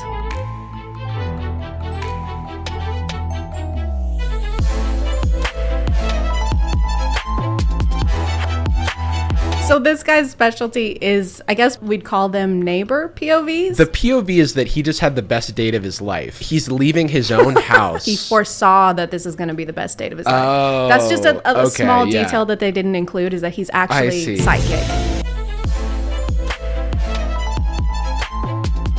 I think we're supposed to be the girl next door. It once again seems like he's leaving to give the girl next door the best 11 seconds of her life. He needs an overnight bag for 11 seconds. I don't think I can use this song, so I'm trying to figure out. I mean, we should describe the song. It's the you know, it's the my money don't jiggle, it folds. What is it, for sure? Makes me, no, my money don't jiggle, it folds. 6'2" in a compact. Oh. But luckily the seats roll back. Okay. My favorite part is that you at any point could have just unmuted it. No, that's not the game. The game is that you try and figure it out before. Everything in life is a game. Isn't this such a fabulous video with such fabulous people in it? It might as well be sponsored by Fabulous. And it is. This video is sponsored by Fabulous. The Fabulous app is your personal digital coach that uses insights from behavioral science to help you develop better habits and be more productive. In my experience, working from home makes it harder to make and keep good habits because I'm too busy watching incredible POVs. They're just too good. I can't help myself. But thankfully, Fabulous can by helping you make rituals that motivate and challenge you daily. They have tons of habits to choose from, but you can also curate your own rituals and add personalized habits to better fit your routine. They're 100% personalized, so you can choose between 2 approaches: habit tracking, where you can pick a recommended habit or create your own, or dedicated programs where you can choose a journey that immerses you with motivated lessons and letters that encourage you to commit to a positive action for each week. If you want to check them out and start building your ideal daily routine, the first 500 people to visit get 25% off of their Fabulous premium subscription. Thank you to Fabulous for sponsoring today, and let's get back to the video.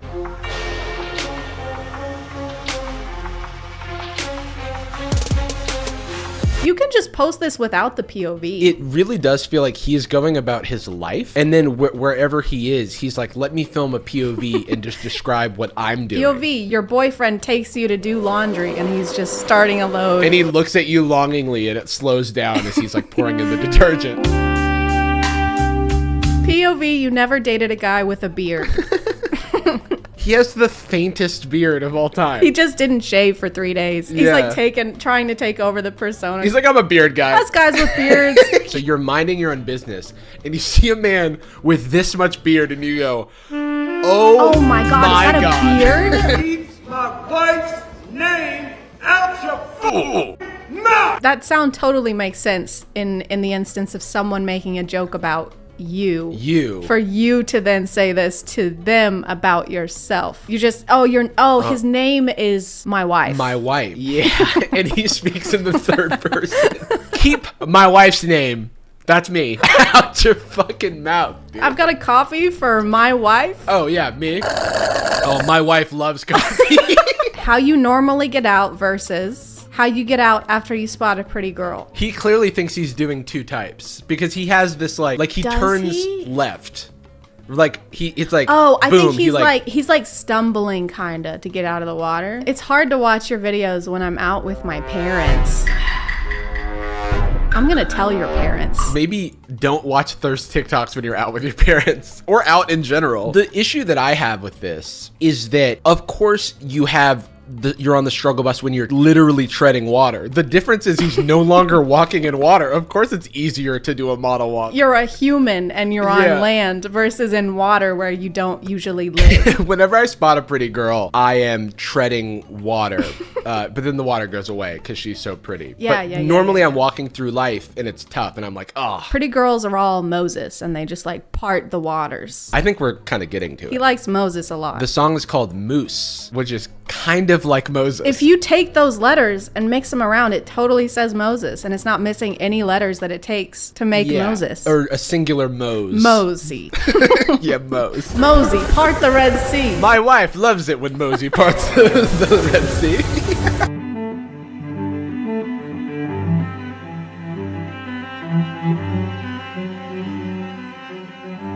Do you think that he wrote off this whole trip as a business expense? Everything he does could be a business expense if he does POV in front of it. If you just film a POV in every single room of the hotel, they give you the hotel.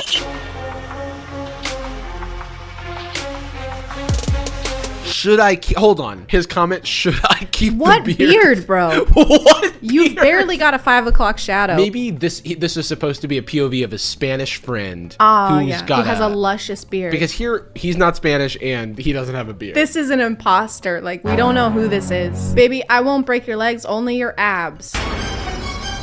He says never break your heart, not never break my legs. Never break your heart. How about I break your legs?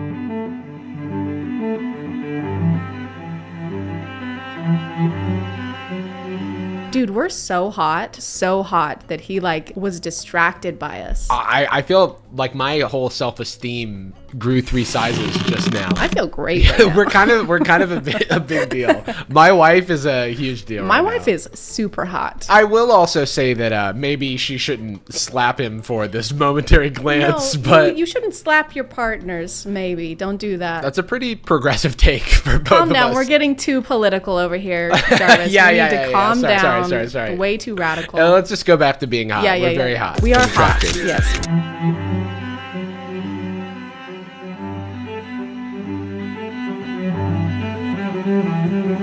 I feel like I'm in Memento and I'm like piecing together the like little shards of his life that I have. We're like on a case and we're gathering evidence for like this guy's alibi, and we're like, okay, so he was in Paris on the 1st of May and then he was in Dubai on the 1st of May, like 5 minutes later. Yeah, he really is traveling an awful amount. An awful lot. An awful amount. It's an awful amount of traveling. It's disgusting how much he's traveling. I can barely stomach all this traveling.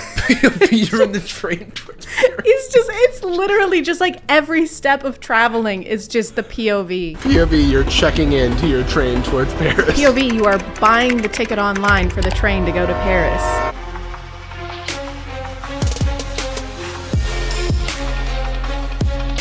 Why did they look like they were about to beat us up? Yeah, the bullies are POV. The bullies are approaching. POV. The bullies are back, and they're bigger and taller and stronger, and they're gonna beat you up bad. They fist bump to go. Just like old times. Back to bullying. Time changes people, not these people. It makes them bigger and stronger.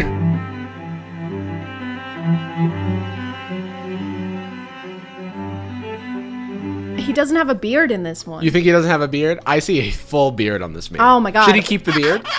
You're right. He does have a beard. I love that it looks like he has a V-neck kangaroo costume. Like it's a nice designer He cut. had it altered to be a V-neck. Make room for his necklace. No, that's yeah. They're like, we're in Indoors. Dubai. Why do you have an umbrella? Yeah, dude. We're literally in the desert right now.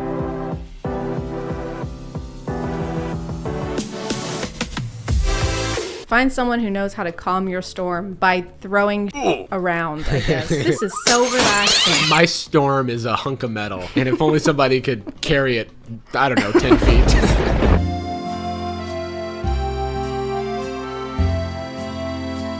I truly do not have any sort of grasp on what he means when he says POV now, because it's like, I don't know if we're supposed to be us, or if we're supposed to be him, or if we're supposed to be like a third onlooking party. We're friends, just hypothetically, not in real life, of course, dear God. We're not friends. But like, you were like, hey, let's get a coffee. We both go, and then I see this guy, and I go, auga, you know, like, wow, look at that barista. You say what? What did you say? What do you say again? I say, auga. Oh, wow. Okay. You know? Yeah. Which is like, I think that this is his response to, you know, people go to the coffee shop and they're like, oh my God, the barista was so cute at the coffee shop. But then why isn't the POV just like you go grab a coffee and there's a cute barista?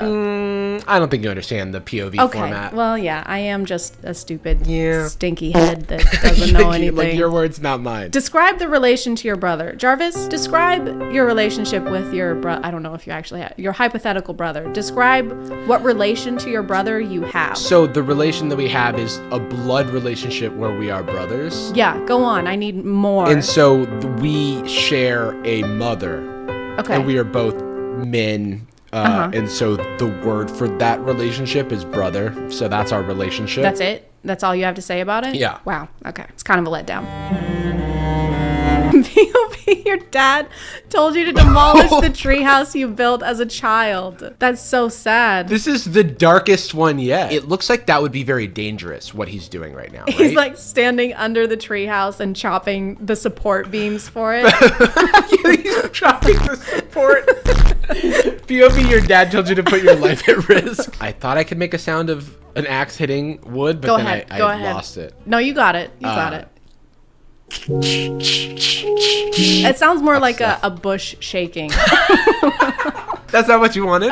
No. Can you do a tumbleweed?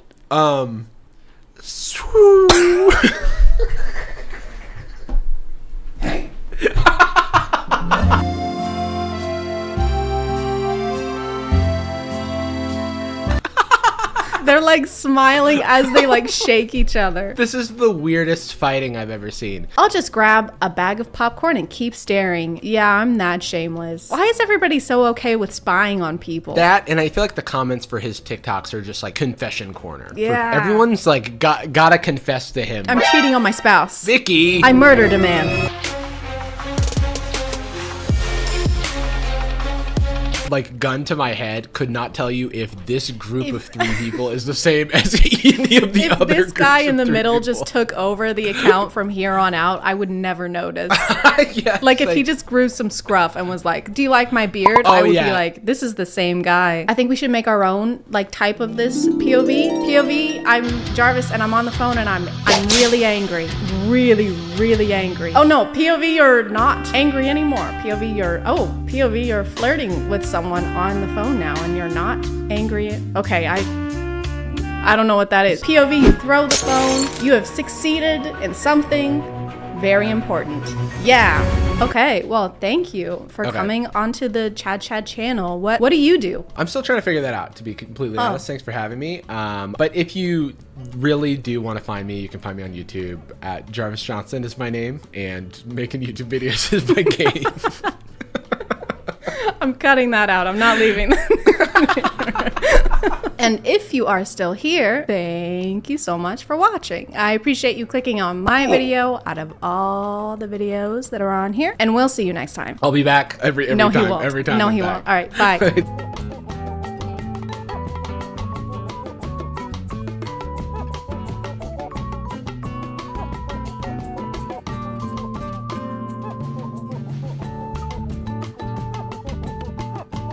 Matt Rife.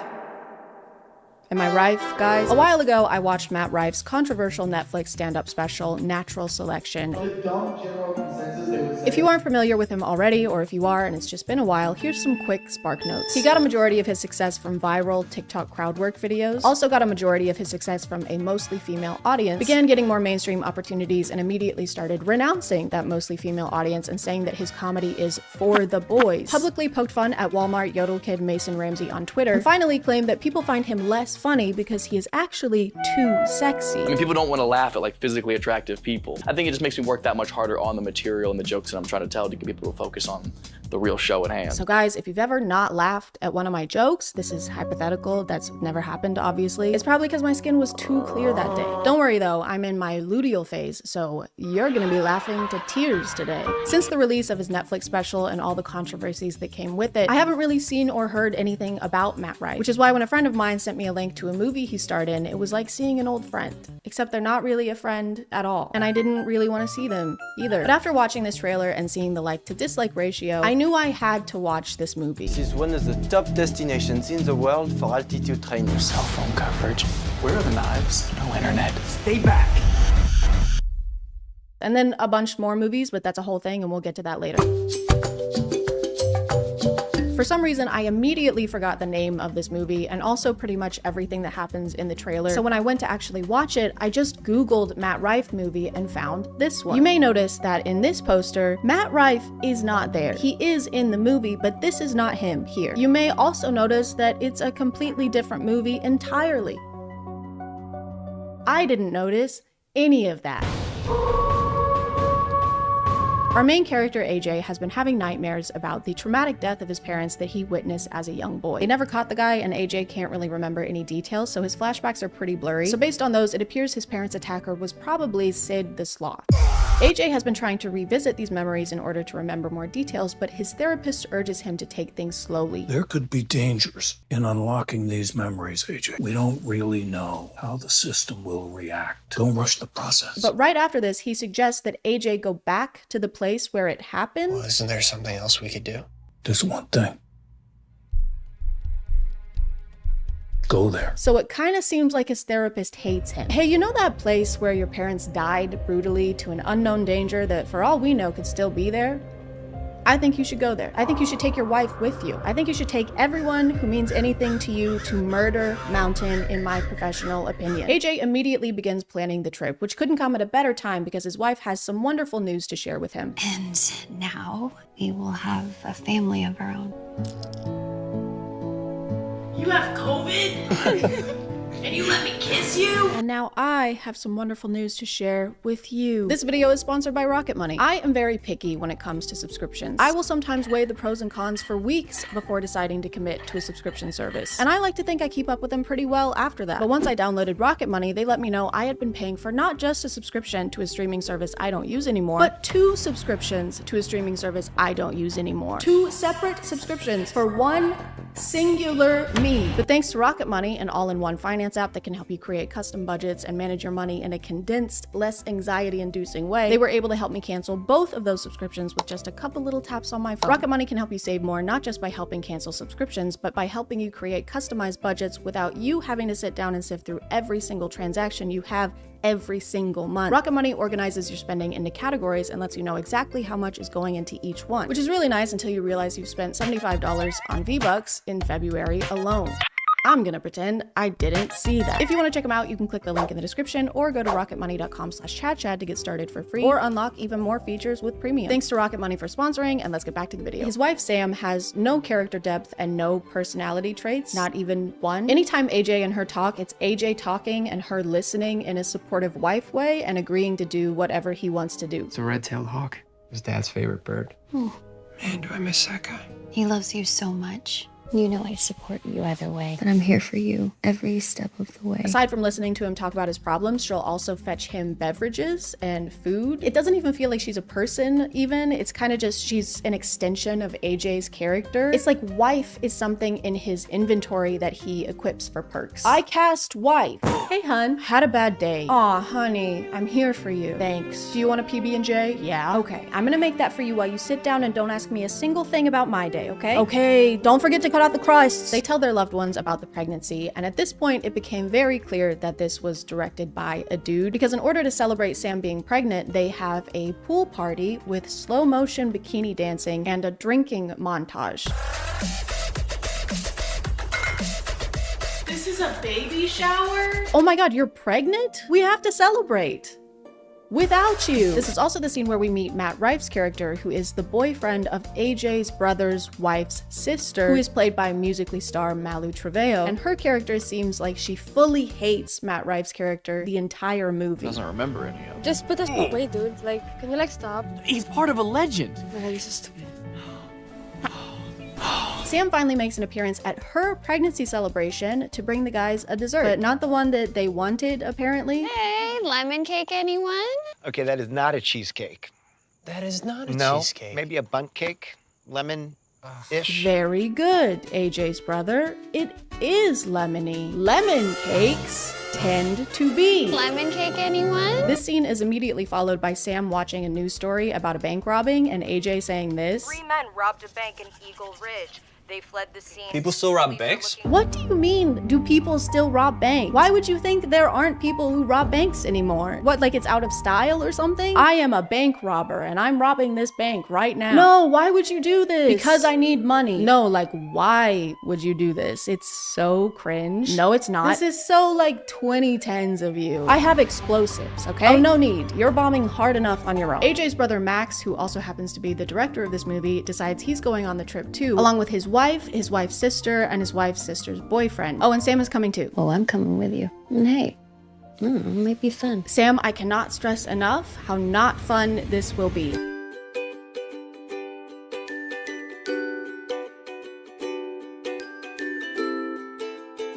Why is this shot so long? Why does it go for so long? On their way to the mountain, they drop their dog off with their cousin, and there's a good 30 seconds where it's trying to escape. Yes. What's Hey, up, cuz? So, looks like a real family event. Should I go check them out? Hey, let that dog go. I'm no body language expert, but his body does not want to be here. While they're hiking up the mountain, they run into a couple leaving, and they literally try to warn them not to go up. I'm gonna be honest, I don't think you should go up there. It's pretty shady. I mean, Yeah, we were hearing all kinds of weird noises. I don't know. You think the woods are pretty shady? Yeah, it's full of trees. There's gonna be shade. Yeah, we're not too worried about it. See, we brought these 2 guns, and they're good to go. Did they just tell Matt Rife to be himself? Danny Trejo is also here. He and this guy are the ones who robbed the bank, and they're on the mountain trying to flee. And none of that matters. I can't stress enough how little this plotline matters. The most important thing is that every time he comes on screen, there's these 4 ominous guitar notes that play.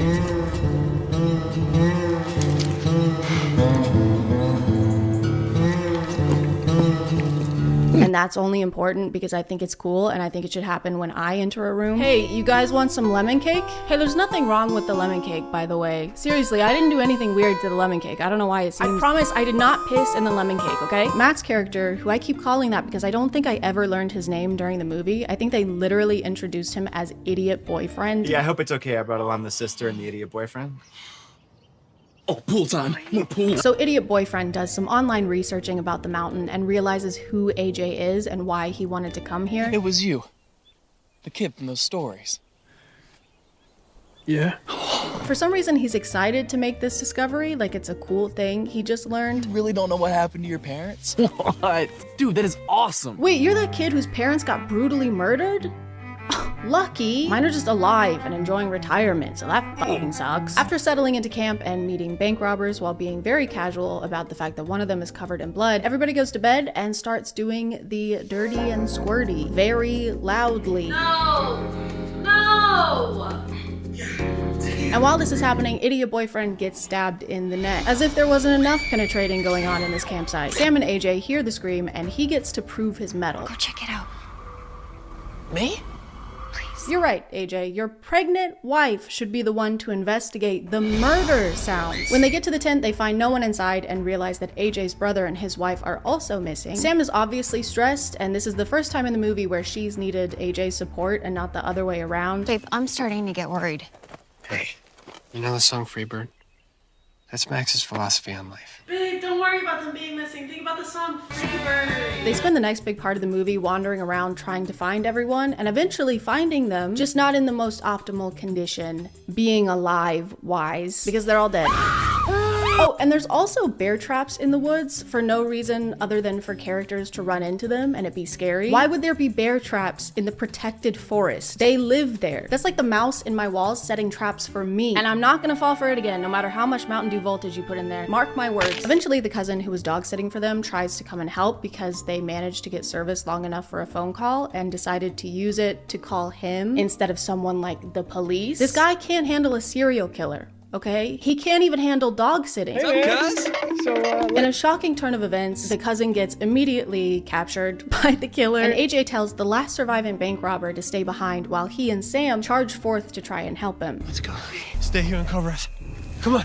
Or maybe have your pregnant wife be the one who stays behind at a safe distance instead of this guy you don't know. Maybe have him run at the dangerous killer with you. It's whatever though, Sam ends up being fine, and by fine I mean she gets this big toilet right now. Sam and AJ finally defeat the killer and pull off his mask to reveal it was his brother all along. Hey, little bro. You're telling me this was fake? You're telling me this wasn't really his body? His brother reveals that the reason he killed their parents 20 years ago was because he was actually adopted, and when AJ's mom gave birth to him, they started paying more attention to AJ than they were to him. She called you her little miracle baby. It's like I didn't even exist anymore.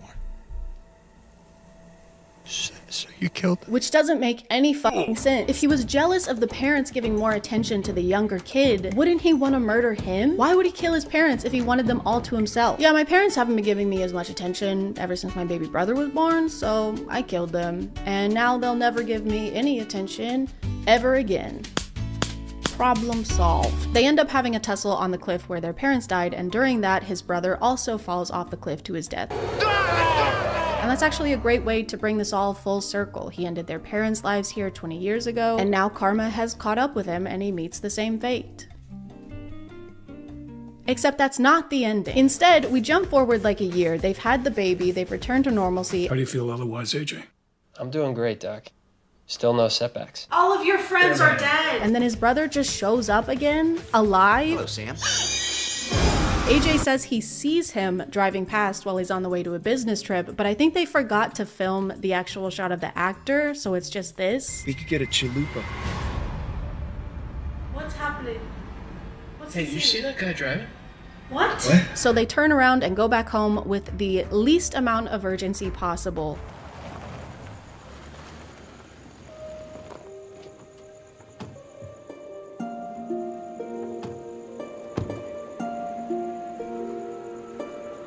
There's another tussle, and this time the brother actually is gone. So instead of having a cinematic full circle finale at a visually compelling location, they decided that this should be the end of the movie.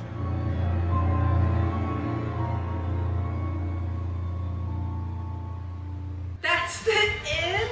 Not only were the last 20 minutes of this movie completely pointless, but I started to pick up on something very strange. Notice how we haven't seen any alien spacecrafts in this movie, or how not a single person has rode a bike, ridden a bike, rided a bike. It suddenly hit me that I had watched the wrong movie and that the last 2 hours of my life had been a complete waste. Do you have any idea how productive I could have been with that amount of time? I could have played 6 rounds of Fortnite with that amount of time, or 4 if I consistently made top 10, which is less likely. Moving on to the Matt Rife movie I was actually trying to watch. A renegade film? The title Trapped In is spelled with 2 N's because they're trapped in and in. Kind of like how Matt is spelled with 2 T's because his acting is 2T, like farts. In this one, Matt plays Connor, the newest addition to a biking team that's training for an undisclosed biking contest thing. They're probably gonna race, if I had to guess. Easy, Connor. You're gonna blow up or bite it, buddy. Connor and Greg are pulling away. That looks awful. Connor seems to have some anger issues and also some beef with the team captain, Greg. Rolling with the pros now, pretty boy.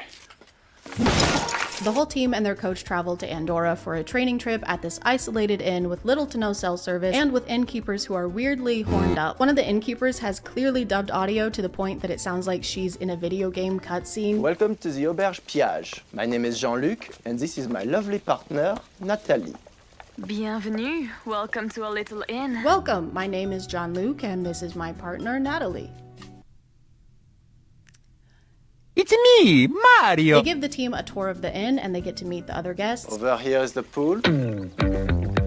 You see, we have still a few guests. Oh my god! As you can see, our inn is very isolated, so we don't get many guests, aside from 15 of the most gorgeous women you've ever seen in your entire life. We then get a pool party scene that goes on for way too long.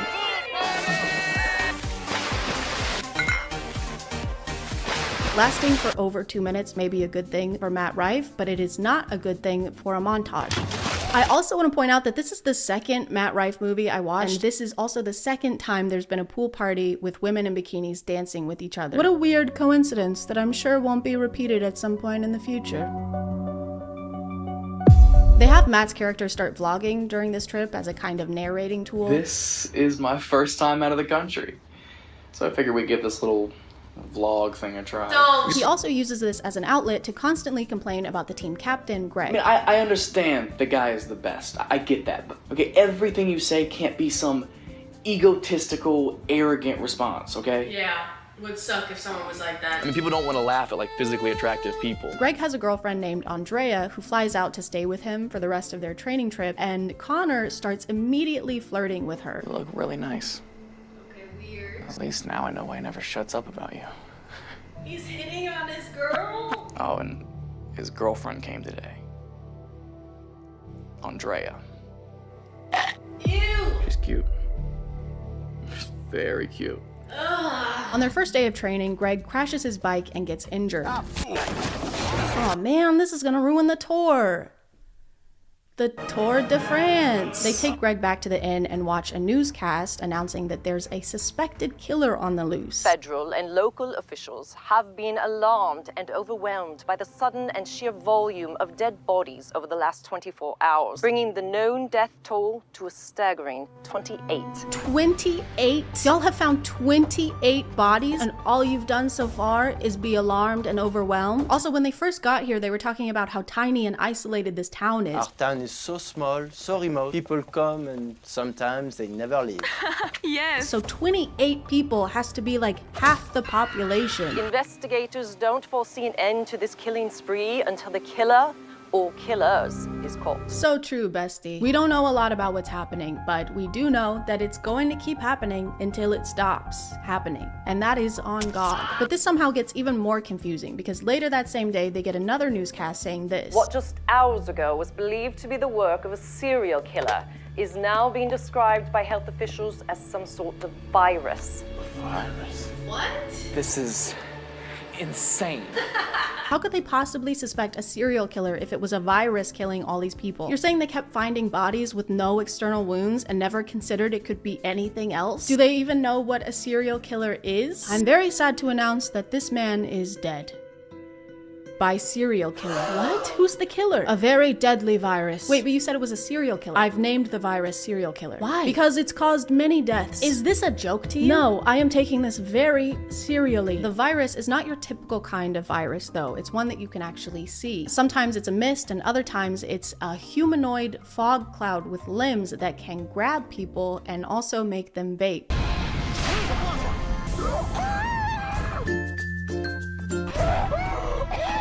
Oh no, watch out, it's a virus! And it's gonna make you lit as hell! They stay in the inn for weeks, waiting for some kind of news that it's safe to go out or that the virus has been contained, during which Connor keeps making vlogs that are usually spliced with him doing workouts furiously. I'm losing my shit. I don't know if anything matters anymore. It's today the day we die. What is he doing? Eventually, he moves his camera to a shelf in the bathroom so he can vlog while looking at himself in the mirror. So we just try to keep things as normal as possible. Which is probably his best acting in the movie so far because he's not acting. This is his morning routine. Eventually, the virus gets everyone except for Connor, Greg, the team captain, who's been injured for months with no professional medical attention, and Andrea, who has a habit of screaming at the top of her lungs anytime the virus gets someone. Coach. Don't scream. At this point, it's been months and they've been running out of food for a while when Connor decides to reveal that his parents were survivalists, and so he knows how to forage for food. My parents were survivalists. I mean, there's plenty of mushrooms and edible plants all around this area that we could eat. Oh, no, no, no.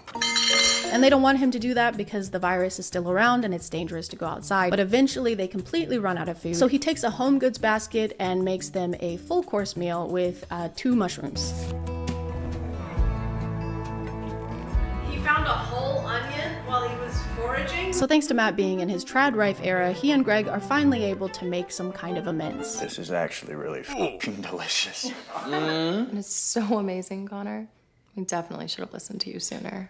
Yeah, you did really good, kid. Did Matt Rife write this movie? Yeah. But after this, they get another newscast with another update. It appears the authorities have finished their investigation into the multitude of deaths originally assumed to be caused by a virus. Experts are now saying we are being invaded by a species of extraterrestrial origins.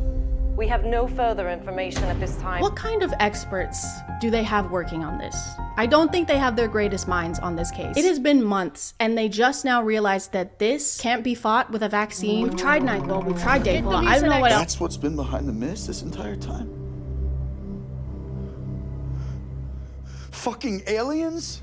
Well, no one said you have to do that. I really don't know how Greg has made it this far because, again, he's had open wounds on his back for months. And that's fine. He's gonna be fine. As long as he likes having sepsis. Oh my god, sepsis. What are you doing on my back? Killing you slowly. Oh no, I'm stuck. Sepsis. That's the muscle atrophy setting in. And I get a trophy? That's so sick. Unfortunately, Greg does not make it for much longer. It could have been his injuries. It could have been eating mushrooms given to him by a frat guy. He gives Connor a whole speech about how he's gonna have to be the one to take care of Andrea and basically gives him his blessing for them to be together. I know how you feel about her. It's okay. It's okay. I promise. It's kind of like he bequeaths Andrea to Connor like you would a family heirloom, like a piece of furniture. And that's the most romantic thing you could do. We skip forward 2 more months and Connor is asking himself the really important questions, like how long am I supposed to f***ing wait before I make a move on this grieving woman? I felt this way about her since literally the day she got here. How long until I'm supposed to make a move? What? That's what you're worried about right now? He also thinks that he and Andrea were destined to be together. Trying my best to take care of Andrea, but it just doesn't feel right. I know it sounds corny, but maybe it was meant to be. Tell me that's coincidence that we're the last 2 left. Hey, I know your partner just died or whatever, but have you ever considered that was supposed to happen? Have you ever thought about how maybe it's good that that happened so that me and you could bang? So maybe he just needed to get out of the way. Maybe it's good he's not around anymore. The last 20 minutes of this movie are dedicated to Connor and Andrea ending up together. He makes a move by cooking her a romantic dinner of spaghetti noodles and meat sauce that he foraged in the woods. Well, this looks amazing. Thank you. Literally cashews and lettuce.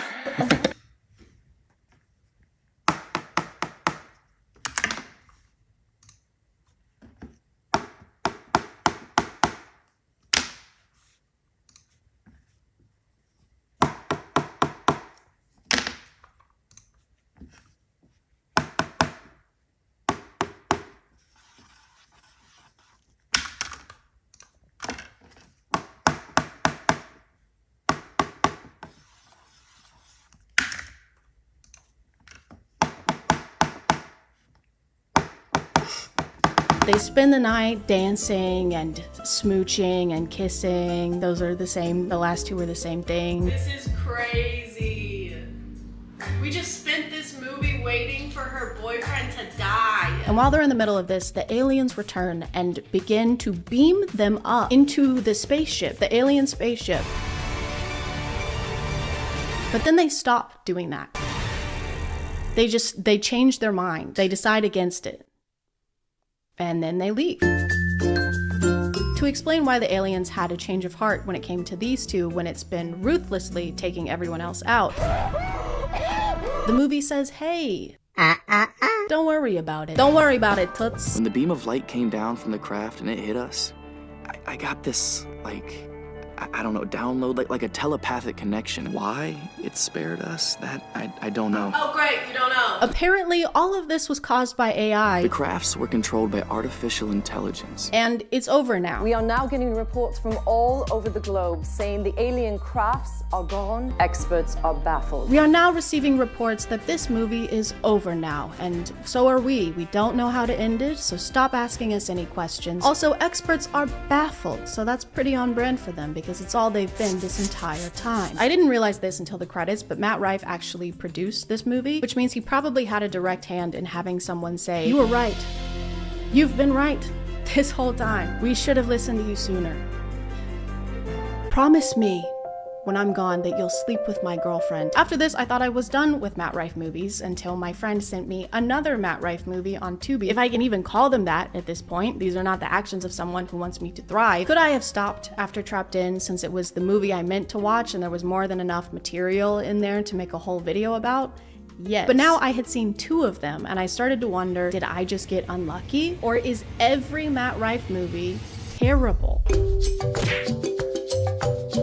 I had to watch this movie multiple times because the first time I watched it, I was trying not to throw up. Not because of how bad the movie is, but because I was drinking a couple glasses of Josh wine and immediately got so sick. So I don't recommend that wine, and I don't recommend this movie.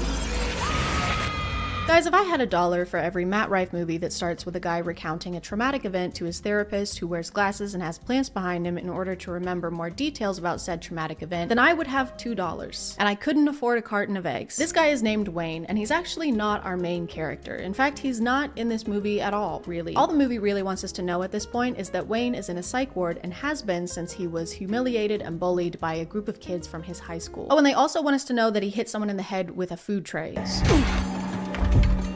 I love that the sound effect sounds like he hit them with a concrete block, but when he tosses it down, it's the thinnest, flimsiest plastic.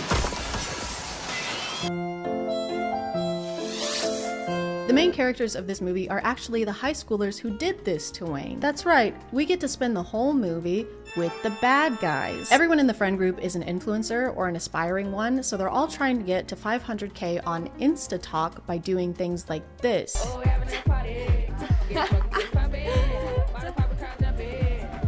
The friend we follow the most is Julie. She's also maybe the least terrible of the group, even though her boyfriend had a direct hand in what happened to Wayne, and even though she has the biggest AirPods you've ever seen. Julie gets a moment on InstaTalk, which is like a timed video message that disappears after it's been played, and she's horrified to see her friend Albert getting annihilated.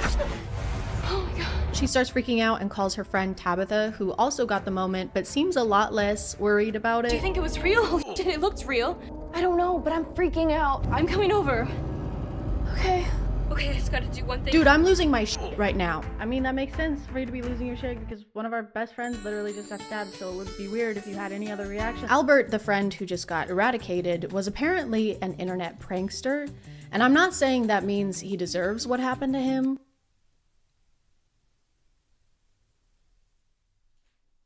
I'm not saying that. Because Albert is known for doing some pretty over-the-top pranks, they don't really do anything about the fact that they saw this video. It takes them an entire day to even try and call him, and when Julie suggests it, her boyfriend acts like she's crazy. Should we call him?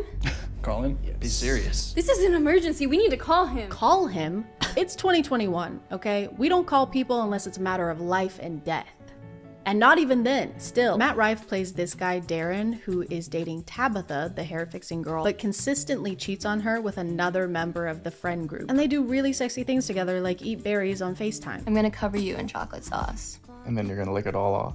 I'm sending you to college, baby. You're sending him to college? That's actually very nice and supportive of you. Wow. And then I'm gonna put a kiwi in your belly button. And then what are you gonna do? And then I'm gonna financially support you while you obtain higher education to avoid crippling debt via student loans. Oh my god, babe, you're so hot. Tabitha's dad is the same guy who plays the murderous brother in Curse of Wolf Mountain, which he directed. And he also directed this one where he plays a creepy, gross guy. If you just need someone to talk to, I'm a pretty good listener, and my phone's always on.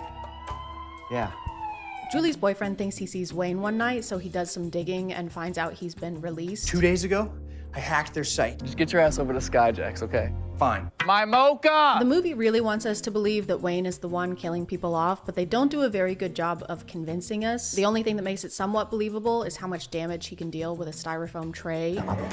During a heart-to-heart, Tabitha opens up to her boyfriend, Darren, Matt Rife, about her previous relationship. Darren, I had this boyfriend when I moved here. We dated for a year before I found out he was f***ing half the school. It really messed me up. Tabitha, okay, I would never, ever do anything like that. Man, I sure hope this guy makes it. I sure am rooting for these characters so far. They get another video of one of their friends being annihilated, and the sheriff finally starts to do some investigating by going to see Wayne's psychiatrist and asking some hard-hitting investigative questions. I'm just chasing down any lead that I can get. And you haven't got any? Doc, why are kids today so casual about telling the whole world, total strangers, what they were up to at any given moment? Hey dude, you have to pay for a session just like anybody else. You can't just come in here pretending to investigate a murder and then start asking him about your incomprehension of the youth. I mean, it all just seems to be so damn stupid. I can stop you there, Sheriff. Yeah, you should stop him there until he writes you a check or something. Damn. This is clearly one of those social media bad movies that was made by somebody who needed their kids' help to make their Facebook account. Which is fine, it's just funny to make your movie topic about something you aren't super familiar with. That's like if I made a movie about not being sick as fuck. After losing two of their nearest and dearest friends, everyone is obviously miserable. Lee in need of a pool party. I cannot make this up, guys. There is another pool party montage in another Matt Rife movie. That's 3 for 3 Matt Rife movies. That's all. If I had $1 for every time this happens and $1 for every time a guy opens up about his past trauma with a psychiatrist with the glasses and the plans behind him, then I would have $5. And I still couldn't afford a carton of eggs. The movie also seems to want us to believe that Beth, the girl Darren is cheating on his girlfriend with, is the reason he's cheating on his girlfriend, as if he's not actively making the choice to do so. I care about you, okay? We've had a lot of fun, but I don't want to do this anymore. I don't know how much more obvious I could possibly be. I don't know, man. Maybe by not going with her to her house? Maybe by not cheating on your girlfriend with her for all this time? For this whole time? I know I came over here and I started making out with you, and also some of our clothes are off, but I don't want to cheat on my girlfriend. Why would you possibly think that? They eventually explain what happened with Wayne to Tabitha because they still believe it's him doing this to their friends. The whole thing was live streamed and filmed with multiple cameras, including the ones held by Julie's boyfriend and Darren. Also, Matt Rife almost trips here twice. Please be careful. Matt, the ground is rife with shrubbery. Julie tries to get rid of Tabitha's suspicions that Darren is cheating on her by saying he would never do that because she's super hot. He worships you. He's really vain and you're the hottest girl ever. And as we all know, guys only cheat on ugly girls. And that's proven fact. After Darren ends his affair with Beth, is that an affair if you're not married? It's not a fair either way. After Darren ends it with Beth, she wants some kind of revenge, so she goes to Tabitha's house to do things with her father. Once again, Beth is a high schooler. Okay, so this is very weird and bad and gross. But then the killer shows up and then kills him. So that's good, but it's definitely a choice to be the director and cast yourself in a role where you get to make out with a woman half your age. Especially when, aside from this, the dad has nothing to do with the story. So for this scene, we're gonna be pretending to give any cash we might have in our wallets to the guy asking us for any cash we might have in our wallets. And to play this character, I've chosen me. Does this advance the plot in any way? Yes, it is an advance for me. The finale of this movie is like trying to open a pickle jar and then spinning in a circle and then starting to braid your hair. because it's twist after twist after twist. We finally get the reveal that the killer has been this guy all along. You know, this guy that we all remember and haven't forgotten because he's had so little screen time. He says that it's to get them back for letting him take the fall for what happened to Wayne, but he's the one who literally orchestrated the whole thing and live streamed the whole thing to his audience, so I don't understand what he thought was gonna happen there. Except wait, we get another reveal that he has an accomplice who turns on him, sadly. And who is that accomplice? It's Tabitha! And her motivation is that she knew this entire time that Darren was cheating on her and thought that the friend group was lying to her about it, which they were, except for Julie. At some point in all this chaos, Wayne finds Julie to try and warn her about the killer. Not the best timing, Wayne. There's been some signs, and she's scared at first, but she has the realization that it's not Wayne doing this to them, just in time for her dumbass boyfriend to burst through the door and kill Wayne. No!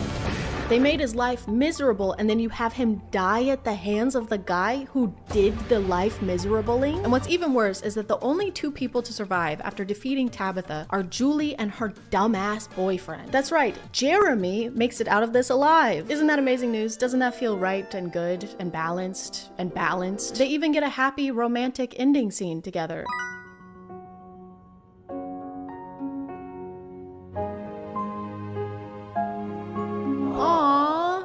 Your boyfriend is a murderer. The movie ends with Julie deleting her social media and giving up on the influencer lifestyle because she's realized that social media is bad now. It can kind of just take over your world until you don't recognize the person in your own selfies. That's actually really messed up, guys. She can't even recognize her selfie. So she sets her phone down, joins hands with her only surviving friend, and gallops into heaven, into a light bulb, perhaps. I don't know why it's so overexposed here. Maybe it's to signify how bright life is after all of your closest friends are dead. They have another twist that the psychiatrist was actually the one behind all of it, but I don't care. I don't give a fuck, okay? You can't have any more twists. You're in twist timeout. Do not twist it. Just kidding. I have to tap out here. It's about an old comedian meeting a young comedian who's also a Matt Rife and also is a vampire, and he has a terrible accent the whole time. I am Ethan Barr, and I am a vampire. Welcome to my home. It's incredible. Enthralled. You both could make it.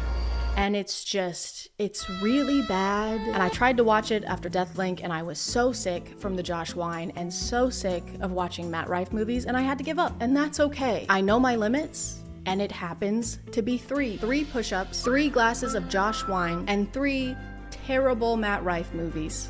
Okay, technically 4.5 movies because I actually did finish the Don't Suck movie, and then I also watched half of a movie he was in called The Elevator, where Eric Roberts is his dad and he's trapped in an elevator, and his wife, who's Matt Rife's mom, is the same age as Matt Rife. And they were so bad that I can't let you think I didn't actually watch those. I need somebody to know that I did that. His dad is only trapped in the elevator for a few hours. He starts writing a letter to his family. By the time you find this letter, I'm not sure if I'll still be here. So now you know that information, and I don't feel any better still. So I'm gonna call it there, guys. This was a little bit longer of a video than I'm used to making, so let me know if that's cool with you or if you hated it. Actually, don't tell me if you hated it because I can't regulate my emotions well enough to move past that kind of feedback. Thank you for subscribing, and if you are still here, thank you so much for watching. I appreciate you clicking on my videos out of all the videos that are on here, and I'll see you next time. Okay, bye.